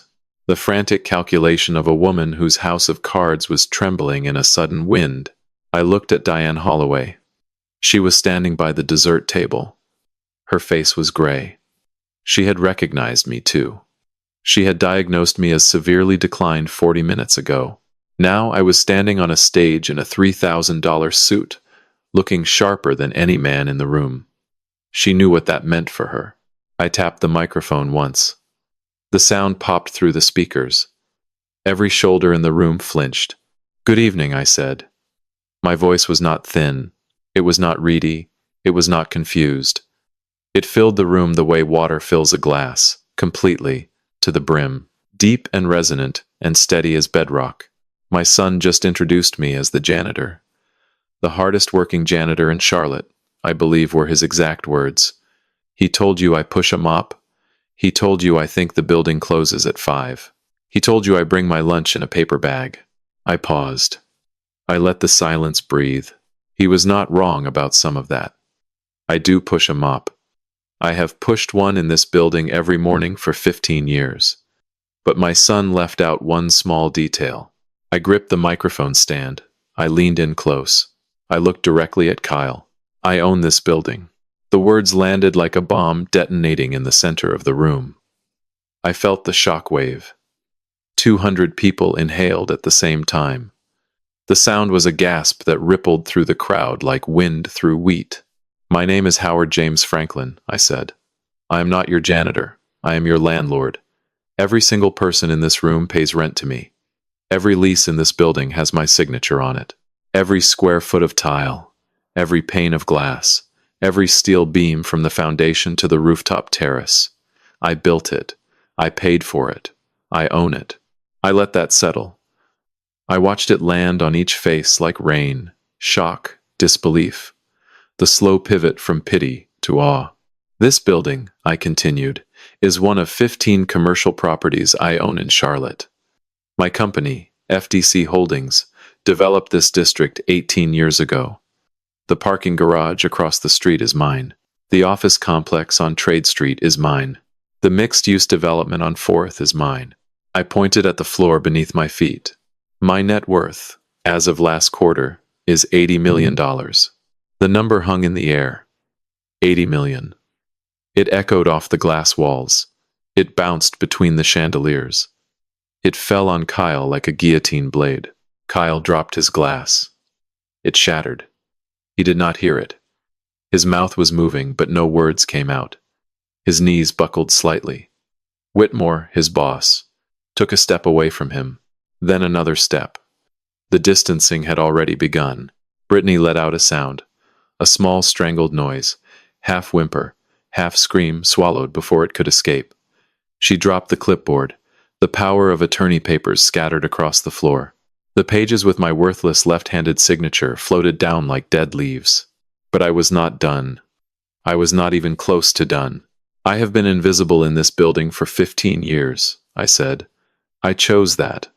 I chose to be the janitor because I made a promise to my late wife that I would give our son the chance to become a man on his own.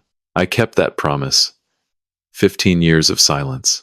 15 years of watching. 15 years of hoping he would choose integrity over ambition." I looked at Kyle. My voice dropped. "He shows ambition." I released the microphone. I stepped back. I let the silence do its work. 200 people turned slowly, inevitably, toward Kyle. 200 pairs of eyes that had been looking at me with shock now turned on my son with something far worse. Understanding. The silence lasted 4 seconds. Then Kyle broke it. "That is a lie." His voice cracked across the room. He stepped forward, shoving past Whitmore. His face was crimson. "He is lying. He is sick. This is exactly what I have been telling all of you. He is delusional. He thinks he owns things. This is a symptom. Somebody call the transport team. He needs to be sedated. He is having a psychotic break right now." Nobody moved. 200 people stood frozen. They had heard my voice. They had seen my suit. They had heard the number, 80 million. And they were looking at Kyle, the way you look at a man stepping off a cliff who has not yet looked down. I did not respond. I turned my head toward the storage room door. I nodded once. The door opened. Leonard Osei walked in. Slow. Deliberate. Charcoal suit. Burgundy tie. Alligator briefcase. Behind him, 3 associates carrying banker boxes. Behind them, a videographer. And behind him, Detective Rena Watkins, Charlotte Mecklenburg Police, White Collar Crimes Division, badge visible on her belt. Leonard climbed the stage. He set his briefcase on the podium and clicked it open. "Good evening," he said into the microphone. His voice was velvet around a blade. "My name is Leonard Osei. I represent Mr. Howard Franklin, sole owner of this building, this district, and FDC Holdings Incorporated." He fanned out the incorporation documents, ownership certificates, tax filings. Everything Mr. Franklin said is verified and filed with the state. But that is not why I am here. He pulled a flash drive from his pocket. He held it up. In the last 2 weeks, Mr. Franklin's son and daughter-in-law have engaged in a criminal conspiracy to steal his assets, falsify medical records, and commit him to a psychiatric facility against his will. Gasps, whispers. Kyle stumbled backward into a chair. Leonard plugged the drive into the media system. The projection screen blazed to life. Exhibit 1. High-definition footage. Time stamped. The management office on 11:14 p.m. A woman in a hoodie entered, pulled documents from the filing cabinet, fed them into the copier. The hood slipped. Brittany Franklin, clear as daylight. Copying deed documents, trust papers, ownership certificates. 22 minutes of theft. Heads turned toward Brittany. She pressed against the wall, chest heaving. Exhibit 2. The break room. 5:37 a.m. Brittany entered carrying a thermos and a small vial. She unscrewed the cap, tilted the vial. Clear liquid dripped into the coffee. 3 drops. 4. 5. She stirred, capped it, pocketed the vial, walked out. Dead silence. 200 people watched a woman poison an old man's coffee on a 20-foot screen. Laboratory analysis confirms the substance was a benzodiazepine compound, Leonard said. Administered daily, over 2 weeks. Designed to mimic cognitive decline. The very symptoms his son used to justify a psychiatric commitment. Brittany broke. She lunged from the wall and sprinted toward the emergency exit. Her heels hammered the floor. She slammed both palms against the push bar. Nothing. She threw her weight against it. The magnetic lock held firm. She spun around, mascara running, hair loose. Nothing like the polished woman who had handed me a polyester vest 2 hours ago. Victor Cheng stepped from the corridor beside the exit. Hands clasped. Calm. Immovable. Building lockdown, ma'am. Fire code protocol. Nobody exits until the situation is resolved. Brittany screamed, clawed at the door, kicked it. Her heel snapped. She stumbled sideways. Leonard did not pause. Exhibit 3. Audio. Kyle's voice. Pulled from my lapel camera 40 minutes ago. Yeah. 15 minutes out. Come to the loading dock. Bring the sedative just in case. He is a big guy. Old, but strong.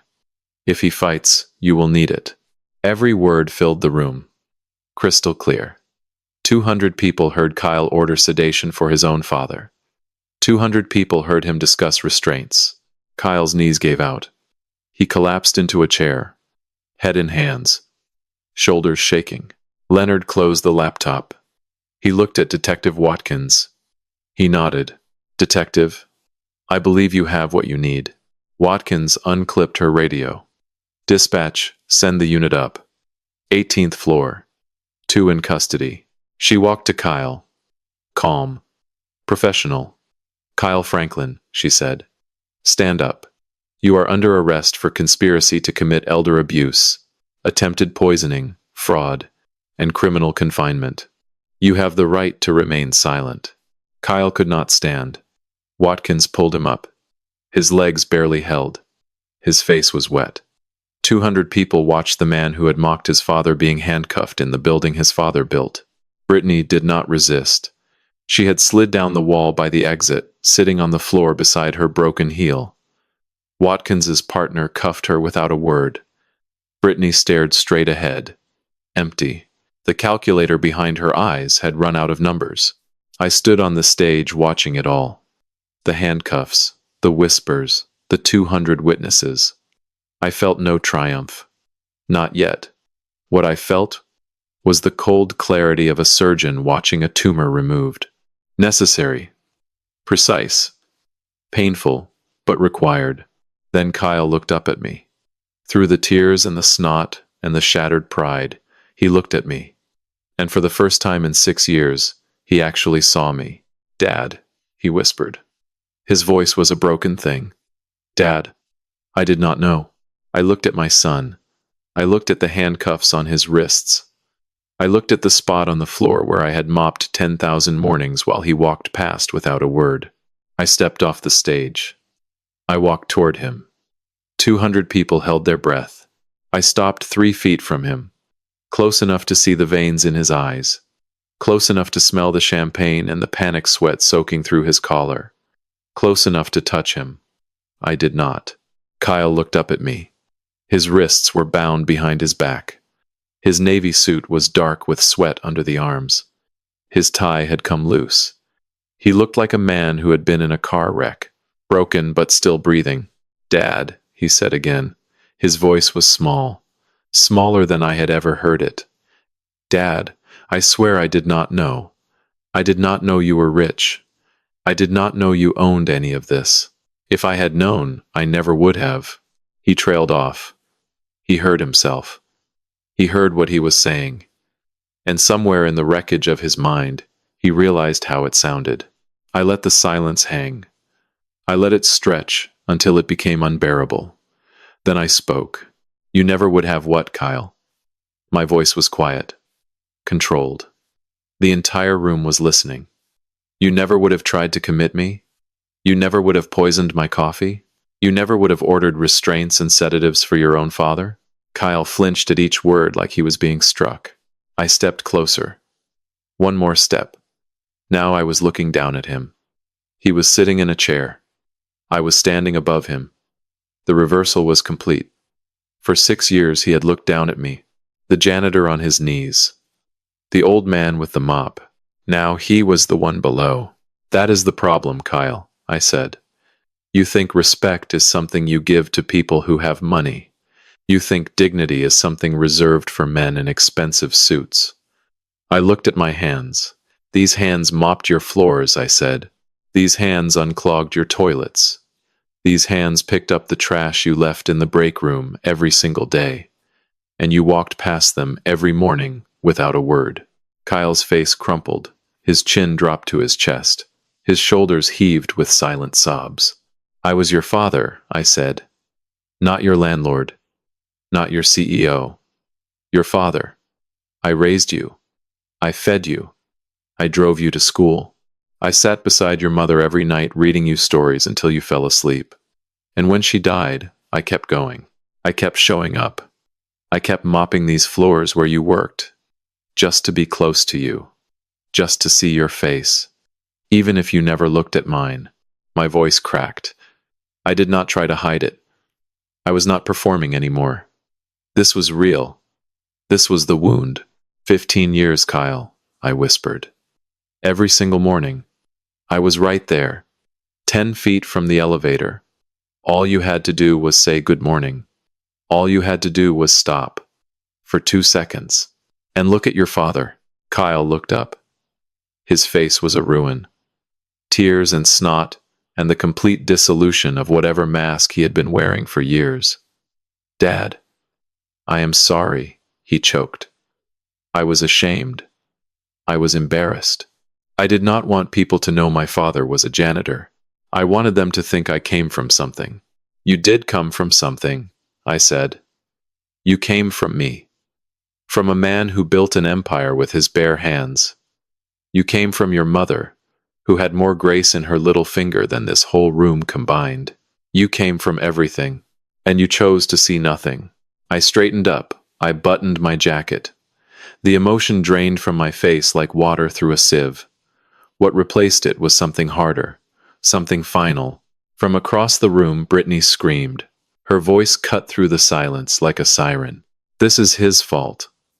She was pointing at Kyle with her cuffed hands. He made me do it. He said the old man had money. He said it was easy. I did not want to hurt anyone. I just wanted what was owed to us. Kyle told me to buy the drugs. Kyle told me to fake the papers. I was just following his lead. She was turning on him. In front of 200 witnesses. In front of a detective with a recording device. She was burying her husband to save herself. Kyle heard her. He looked up. He looked across the room at the woman he had married. The woman he had plotted with. The woman he had shared a bed with while they planned his father's destruction. And he saw her abandon him in real time. Britt, he whispered. His voice was broken glass. Do not do this. We are in this together. You said we were partners. Brittany's face was hard. Her tears had dried. The survival instinct had taken over. I do not know this man, she said to Detective Watkins. He manipulated me. He coerced me. I want a lawyer. I want to make a deal. Kyle let out a sound. It was not a word. It was not a cry. It was something between a moan and a howl. The sound of a man watching the last person in his corner walk away. I looked at him. I thought of Ruth. I thought of the promise. I thought of the boy who used to sit on my shoulders at 4th of July parades and wave a sparkler in the air and shout that he was king of the world. That boy was gone. He had been gone for a long time. What sat in that chair was something else entirely. Something hollowed out by greed and shame, and the corrosive belief that a man's worth is measured by the softness of his hands. Take them out, I said to Watkins. I am done. Watkins nodded. She signaled her partner. They pulled Kyle to his feet. They walked him toward the main elevator. Victor had restored access to a single car. Brittany was led behind them, silent now, face blank. They crossed the ballroom floor. 200 people stepped aside. Nobody spoke. Nobody reached out to help. Nobody said goodbye. Kyle and Brittany walked through a canyon of silence. They reached the elevator. The doors opened. Watkins guided Kyle inside. Before the doors closed, Kyle turned. He looked back across the room. He found me on the stage. His lips moved. I could not hear what he said, but I could read it. I am sorry, Dad. The doors closed. The elevator hummed. The numbers above the door counted down. 18, 17, 16, descending, falling, gone. I stood on the stage in the quiet room. I looked at the spot where my son had sat. The chair was still warm, a wet stain on the seat from his sweat. A single champagne glass shattered on the floor beside it. I looked at 200 faces staring at me. Some with pity, some with awe, some with the uncomfortable recognition that they too had walked past me without a word for 15 years. I turned to Leonard. He was standing by the podium, hands in his pockets, waiting. We are done here, I said. Leonard nodded. He snapped his briefcase shut. He turned to the crowd. Ladies and gentlemen, he said, thank you for your time. The building will reopen in 10 minutes. Please exit via the main elevator. Have a safe evening. Nobody moved at first. Then slowly, in clusters, they began to gather their things. Coats, purses, the shattered remains of whatever they thought they knew about the old janitor.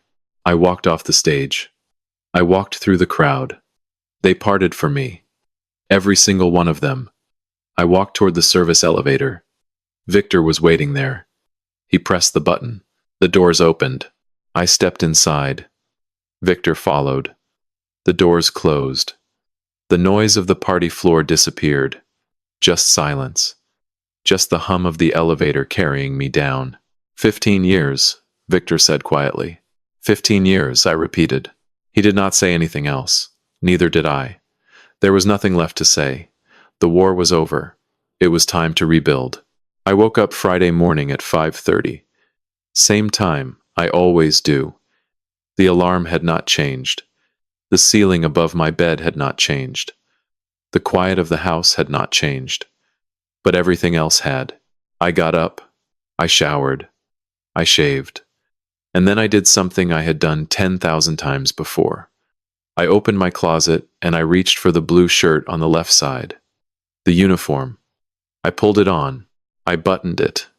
I buckled the navy pants. I laced the work boots. I did not pin the camera to my collar. I did not need it anymore. I drove to Franklin Tower in the gray pre-dawn light.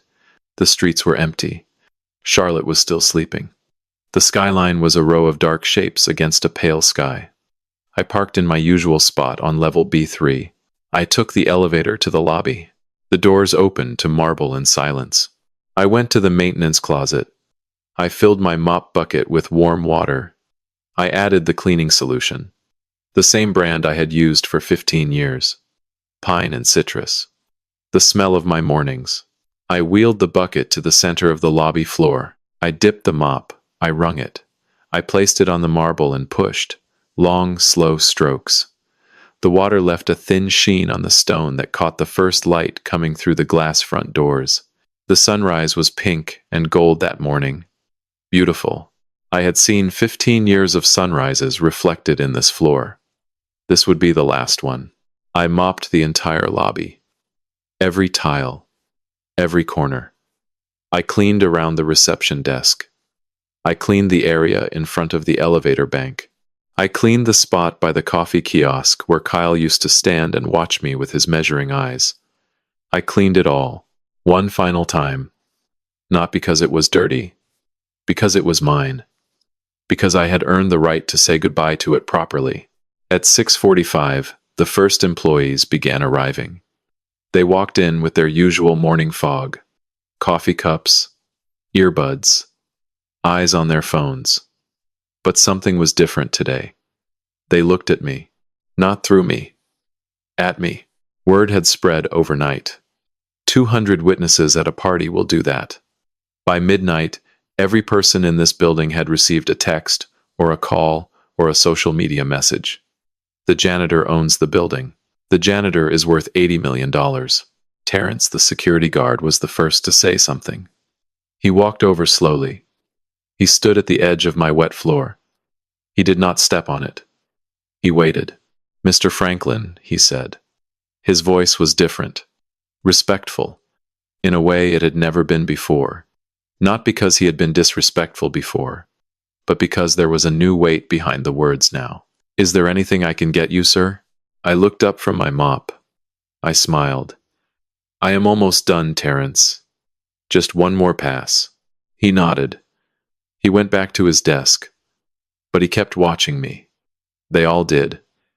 Every person who walked through that lobby slowed down. They looked at the old man with the mop. Some of them had been at the party. Their faces carried the memory of last night. Shame. Awe. The uncomfortable realization that they had walked past a millionaire for years without knowing. At 7:30, I put the mop away. I emptied the bucket. I rinsed it clean. I hung my apron on the hook in the maintenance closet. I closed the door. I did not lock it. I would never open it again. I took the elevator to the 16th floor. Victor was in his office. He had coffee waiting. 2 cups. Black. No poison. "Morning, boss," he said. He pushed a cup toward me. I sat down. I took a sip. It tasted right. Clean and bitter and honest. "I need 2 things done today," I said. Victor pulled out a notepad. "Ready. First, call HR. Kyle Franklin. Termination effective immediately. Grounds. Gross misconduct. Falsification of employment records. Misuse of company access credentials. Mark his file not eligible for rehire. Flag his name in the industry database." Victor wrote without flinching. He had been waiting for this. Done. "Second, his apartment," I said. "Tongue 12. Unit 1207. Month-to-month lease under FDC Properties. Terminate for cause." 30-day notice. Cause: criminal activity committed on premises owned by the landlord. Have the notice delivered by courier today. Victor set down his pen. He looked at me. That is everything, he said. His job, his home, his entire life in this building. I looked at my coffee cup. I looked at the window. The morning sun was pouring through the glass, warming the office. Below us, the city was waking up. Cars, people, routine. He built his entire life in my building, I said. Every thread of his existence runs through these walls. His paycheck, his apartment, his reputation, his social circle, all of it connected to Franklin Tower. And he never once thought to ask who Franklin was. Victor was quiet for a moment. Then he said, "When do you want the apartment cleared?" "Give him the 30 days, I said. The law requires it. But the moment those 30 days are up, I want the locks changed and his name erased from every system in this building." Victor nodded. He picked up his phone. He started dialing HR. I stood up. I took my coffee. I walked to the window. 16 floors below, the lobby gleamed. My lobby, my floors, clean and shining in the morning light. I had mopped them one last time. I had said goodbye. By noon, Kyle's desk had been cleared. His computer access revoked. His badge deactivated. His nameplate removed from the 9th floor directory. His parking pass canceled. Every trace of Kyle Franklin inside Franklin Tower erased in a single morning. 6 years of work. 6 years of pretending to be important. Gone between breakfast and lunch. I thought about what Leonard had said. A death sentence for his career. And it was. The industry is small. By Monday, every commercial real estate firm in Charlotte would know. By Tuesday, every logistics company. By Wednesday, every office building in the state. Kyle Franklin. Terminated for cause. Son of Howard Franklin. The janitor who owned the building. Nobody would hire him. Nobody would return his calls. Nobody would sit across from him at an interview without thinking, "This is the man who tried to commit his own father." I finished my coffee. I set the cup down on Victor's desk. "I am going home," I said. "I will be back Monday, but not in the uniform." Victor smiled. It was small. Genuine. "About time, boss." I walked to the elevator. I pressed the button. The doors opened. I stepped inside. I pressed B3. The numbers counted down. I was descending. But for the first time in 15 years, it did not feel like going down. It felt like rising. Kyle came for his things on a Tuesday. 11 days after the party. Victor told me he was coming. Security had received a request. Kyle wanted to collect his personal items from his former desk on 9 and his apartment on 12. He had been granted a 2-hour window between 10 and noon. Supervised. Escorted. Like a prisoner on a work release. I did not plan to be there. I told myself I would stay home. I told myself there was no reason to watch. But at 9:45, I found myself driving to Franklin Tower. I parked on B3. I took the elevator to the lobby. I stood behind the reception desk, next to Terrence, wearing my charcoal suit and sipping coffee from a paper cup.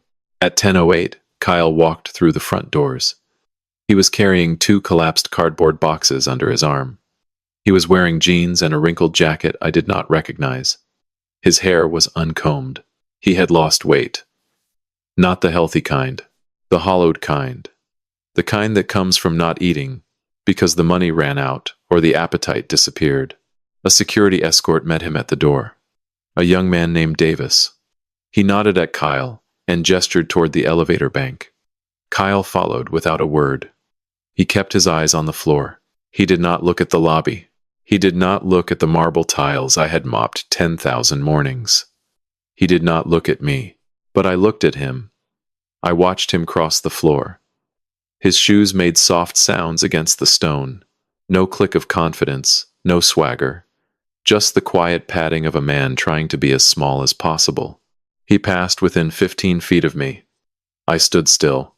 I did not call out. I did not wave. I just watched my son walk through my building for the last time. He went upstairs. He came back 40 minutes later carrying both boxes, now full. A framed photo, a coffee mug, a small plant that was already dying. The contents of 6 years, packed into 2 cardboard containers. He walked back across the lobby. At the door, he paused. He turned his head slightly. He looked toward the reception desk. Our eyes met. 1 second, maybe 2. His face was blank. Not angry, not pleading, just empty. A man who had finally run out of things to say. Then he turned. He pushed through the glass door. He walked into the morning sun and disappeared down the sidewalk. He walked out the same doors I had mopped 10,000 times. But this time, he would never walk back in. The weeks that followed were surgical. Leonard handled everything with the precision of a man who bills by the hour and wastes none of it. The Real Estate Board of North Carolina revoked Brittany's license within 14 days. Leonard had filed the complaint the morning after the party. The evidence was overwhelming. Forged signatures on property documents, unauthorized access to deed records, attempted transfer of ownership without the principal's consent. The board did not deliberate long. Her license was gone. Her career was gone. Her reputation in Charlotte real estate was ash. Without her license, Brittany had no income. Without income, she had no leverage. And without leverage, she had no reason to stay married to a man who had nothing left to offer. She filed for divorce 3 weeks after the arrest. The papers were served to Kyle at the halfway house where he was staying. He told the process server he did not have a lawyer. He could not afford one. He signed the papers the same day. There was nothing to divide. They had no assets. Everything they owned had been built on my credit, my property, my name, and I had taken it all back. Kyle tried to reach me 4 times in the first month. Calls from unknown numbers. I blocked each one after the first ring. Then he tried a letter. It arrived on a Wednesday. White envelope. No return address. But I knew his handwriting. The same handwriting I had seen on refrigerator drawings 30 years ago. Round letters, careful spacing, the penmanship of a boy trying to impress his father. I held the envelope in my hands for a long time. I stood in my kitchen. Ruth's photograph watched me from the wall. I turned the envelope over. I ran my thumb along the seal. I could feel the weight of the words inside. An apology, probably. An explanation. A plea. I set it on the counter unopened. Then I put it in the drawer. The one beneath the phone where I keep things I do not need but cannot throw away. Victor called me a week later with an update. He had heard through a contact at the courthouse. Brittany's trial was set for March. Kyle had agreed to testify against her in exchange for a reduced sentence. Probation instead of prison. He would cooperate fully. He would detail her role in the poisoning, the document forgery, the financial manipulation. He sold her out, Victor said. His voice was flat. No judgment. Just fact. She sold him out first, I said. At the party. In front of everyone. Victor was quiet. Then he said, "What do you want to do about Diane Holloway?" "Leonard is handling it," I said. "Medical fraud. Practicing without a license. Accessory to attempted poisoning. She is looking at 3 to 5 years. Good, Victor said. She earned it. I hung up. I sat in my kitchen. I thought about Kyle in a halfway house signing divorce papers with a borrowed pen. I thought about Brittany in a holding cell, calculating how many years of her life she had traded for designer handbags and spa days. I thought about Diane Holloway sitting with a public defender, realizing that $10,000 was not enough to buy a future in prison. I did not feel sorry for any of them, but I did not feel happy either. What I felt was a vast, quiet emptiness, the kind that comes after a storm passes. The sky clears, the wind stops, and you stand in the wreckage looking at what is left. What was left was me, an old man in a quiet house, a building downtown with his name on the deed. and a drawer full of unopened letters from a son who finally wanted to talk but had run out of things worth saying. 6 months passed. Seasons changed. The leaves that had been amber and rust on the night of the party fell, and rotted, and were buried under snow. The snow melted. Spring came. The dogwoods bloomed along the streets of Charlotte, and then it was October again. A full year since the night my son tried to steal my life. I went to see Ruth on a Sunday morning. The cemetery was quiet. Dew clung to the grass. The oak trees were turning gold again, the way they do every autumn in North Carolina. The cycle never changes. Only the people beneath the branches change. I brought white roses. Her favorite. I bought them at the florist on East Boulevard. The woman behind the counter knows me now. She always has a bundle ready on Sundays. She wraps them in brown paper and ties them with a string. She never asks who they are for. She just smiles and says, "Have a beautiful morning, Mr. Franklin." I knelt at Ruth's headstone. The marble was cool under my fingers. I set the roses in the small metal vase embedded in the ground. I arranged them the way she liked. Stems crossed. Blooms fanned outward. She always said flowers should look like they are reaching for the sun. I sat on the grass beside her stone. The ground was cold through my trousers. I did not mind. I had sat in colder places. "I kept my promise, Ruthie," I said. My voice was quiet, meant only for her and the wind. I gave him every chance. 15 years. You asked me to be patient. You asked me to let him find his way. I did. I waited longer than I should have.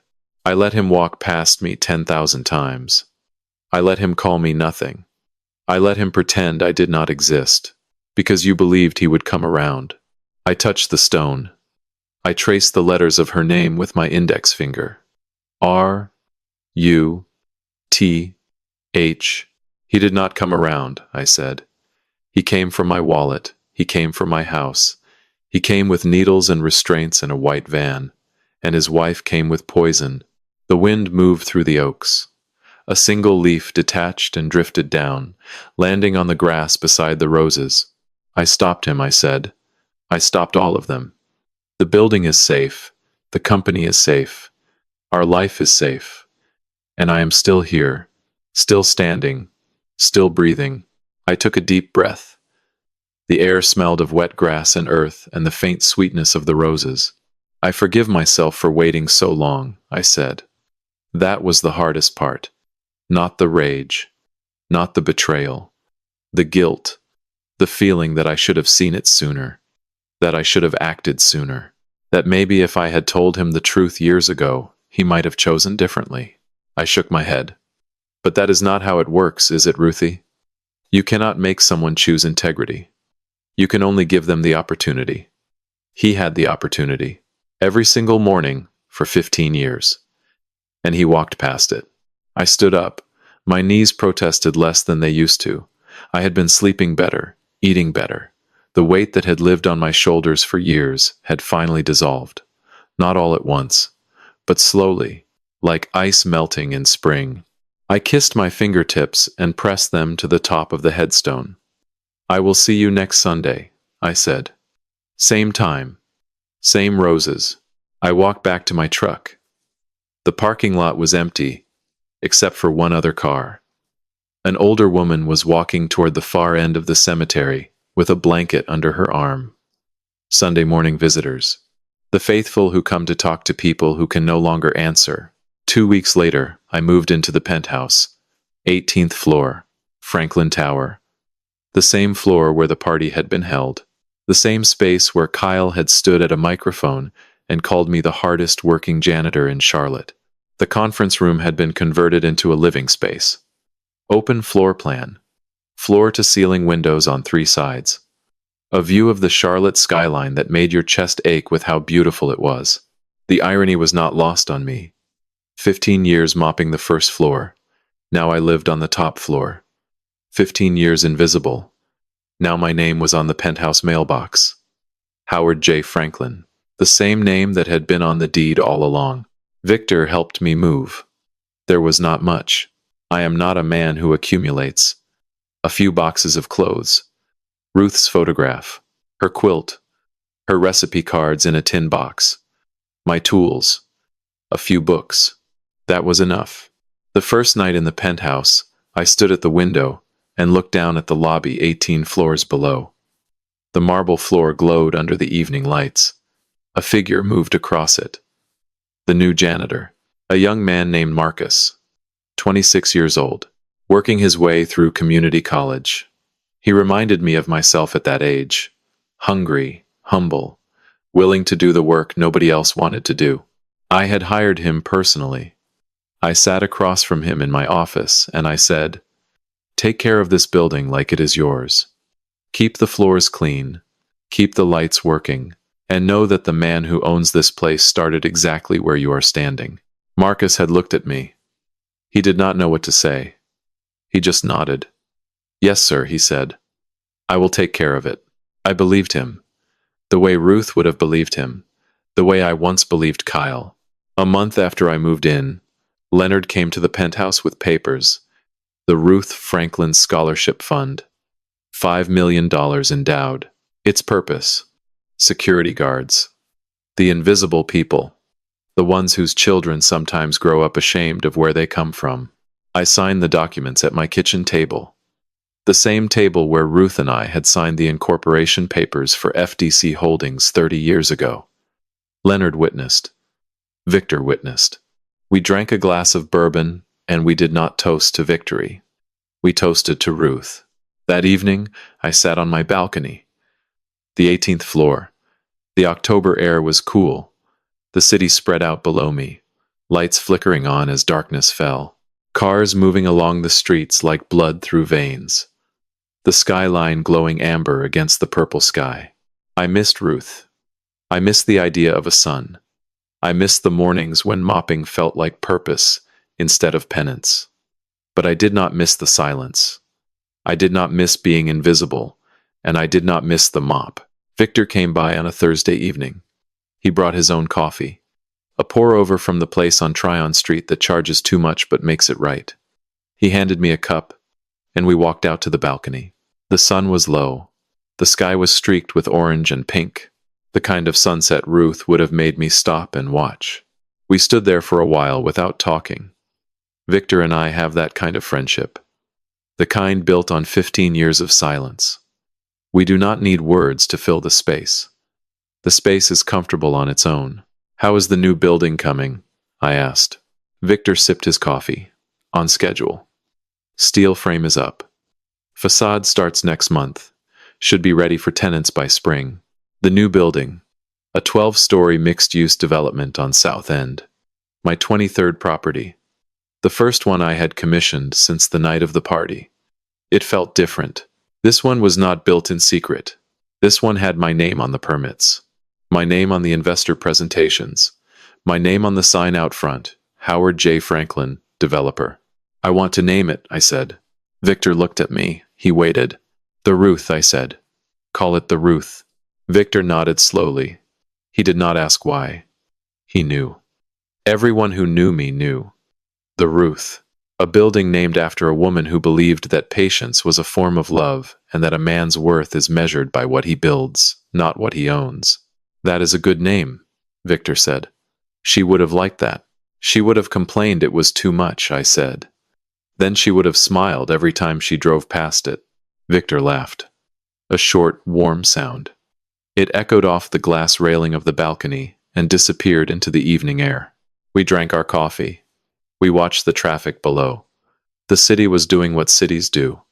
Moving, breathing. People heading home from work. People heading out for dinner. People living their lives without knowing that two old men on the 18th floor were watching them like gods on a quiet mountain. Then I saw him. A delivery driver on a scooter. He pulled up to the Italian restaurant across the street. He was wearing a green jacket with a company logo on the back.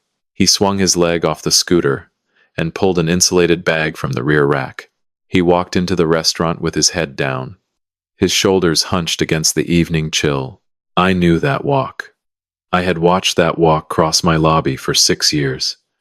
The same gait, the same slight forward lean, the same way his left hand swung wider than his right. Kyle. He came out of the restaurant a minute later, carrying 2 bags of food. He strapped them to the rack. He pulled his phone from his pocket and checked the next address. The screen lit up his face in the dimming light. He looked thin, tired, older than 35, but alive, working, moving. He mounted the scooter. He put on his helmet, and just before he pulled away, he looked up. Not at me specifically.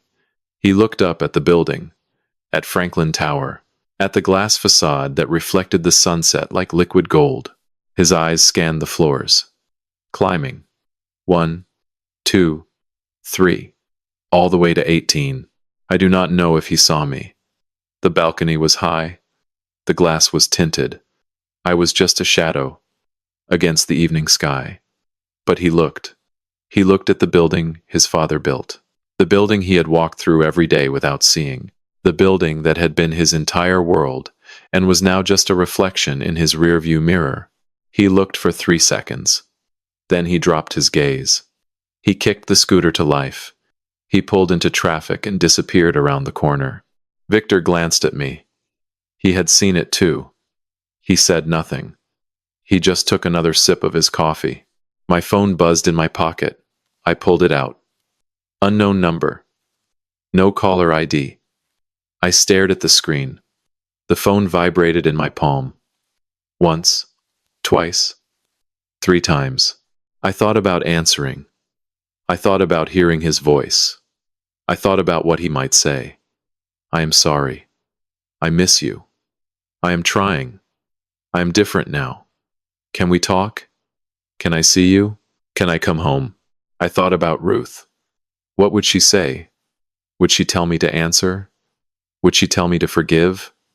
Would she tell me that a father's love has no expiration date and that redemption is always possible? Maybe. Maybe she would. Ruth was kinder than me. She believed in second chances the way some people believe in gravity. Absolutely. Unconditionally. But Ruth was also the woman who said, "Love is not a fool. Gway, it is self-destruction." The phone buzzed a 4th time. A 5th. I pressed the side button. The screen went dark. The buzzing stopped. Silence returned to the balcony. Victor looked at me. "Who was that?" he asked. I slid the phone back into my pocket. I picked up my coffee. I took a long, slow sip. The brew was cooling, but still good. Still honest. "Nobody," I said. "Just a wrong number." Victor nodded. He looked back at the sunset. I looked back at the sunset. The sky was turning purple now. The first stars were appearing above the city. The buildings below were switching on their lights, one by one, like candles being lit in a cathedral. I thought about the story I just told you. I thought about what it means. And I realized it comes down to something simple. Silence is not love. Endurance is not loyalty. And patience without boundaries is not wisdom. It is surrender. For 15 years, I told myself that being invisible was a gift I was giving my son. A chance to grow. A chance to become a man. But what I was really doing was hiding. Hiding from the truth that my son did not respect me. Hiding from the pain of his indifference. Hiding behind a mop and a uniform because it was easier than demanding to be seen. If you are listening to this and you recognize yourself in my story, whether you are the father who stays silent or the child who walks past without looking, I am asking you to stop. Stop waiting. Stop hiding. Stop pretending that time will fix what conversation and boundaries could heal today. You do not have to build an $80 million trap to earn respect. You just have to stand up straight. Look people in the eye and say, "I am here. I matter. See me." I asked God for strength when my son tried to break me. I asked God for wisdom when rage wanted to consume me. And I asked God for peace when the war was finally over. He gave me all 3. Not because I deserved them, but because I asked.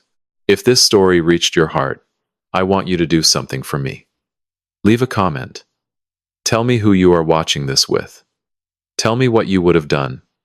Share this with someone who needs to hear it. Someone who is invisible. Someone who is being overlooked. someone who has forgotten that they matter. And if you want to hear more stories like this, stories about ordinary people who refuse to be erased, subscribe to this channel. Hit the bell. Come back next week. Thank you for staying until the very end. It means more than you know. And remember, a building is only as strong as the foundation it stands on. Make sure yours is built on truth. God bless you. God keep you. And God remind you every single morning that you are not invisible. You never were.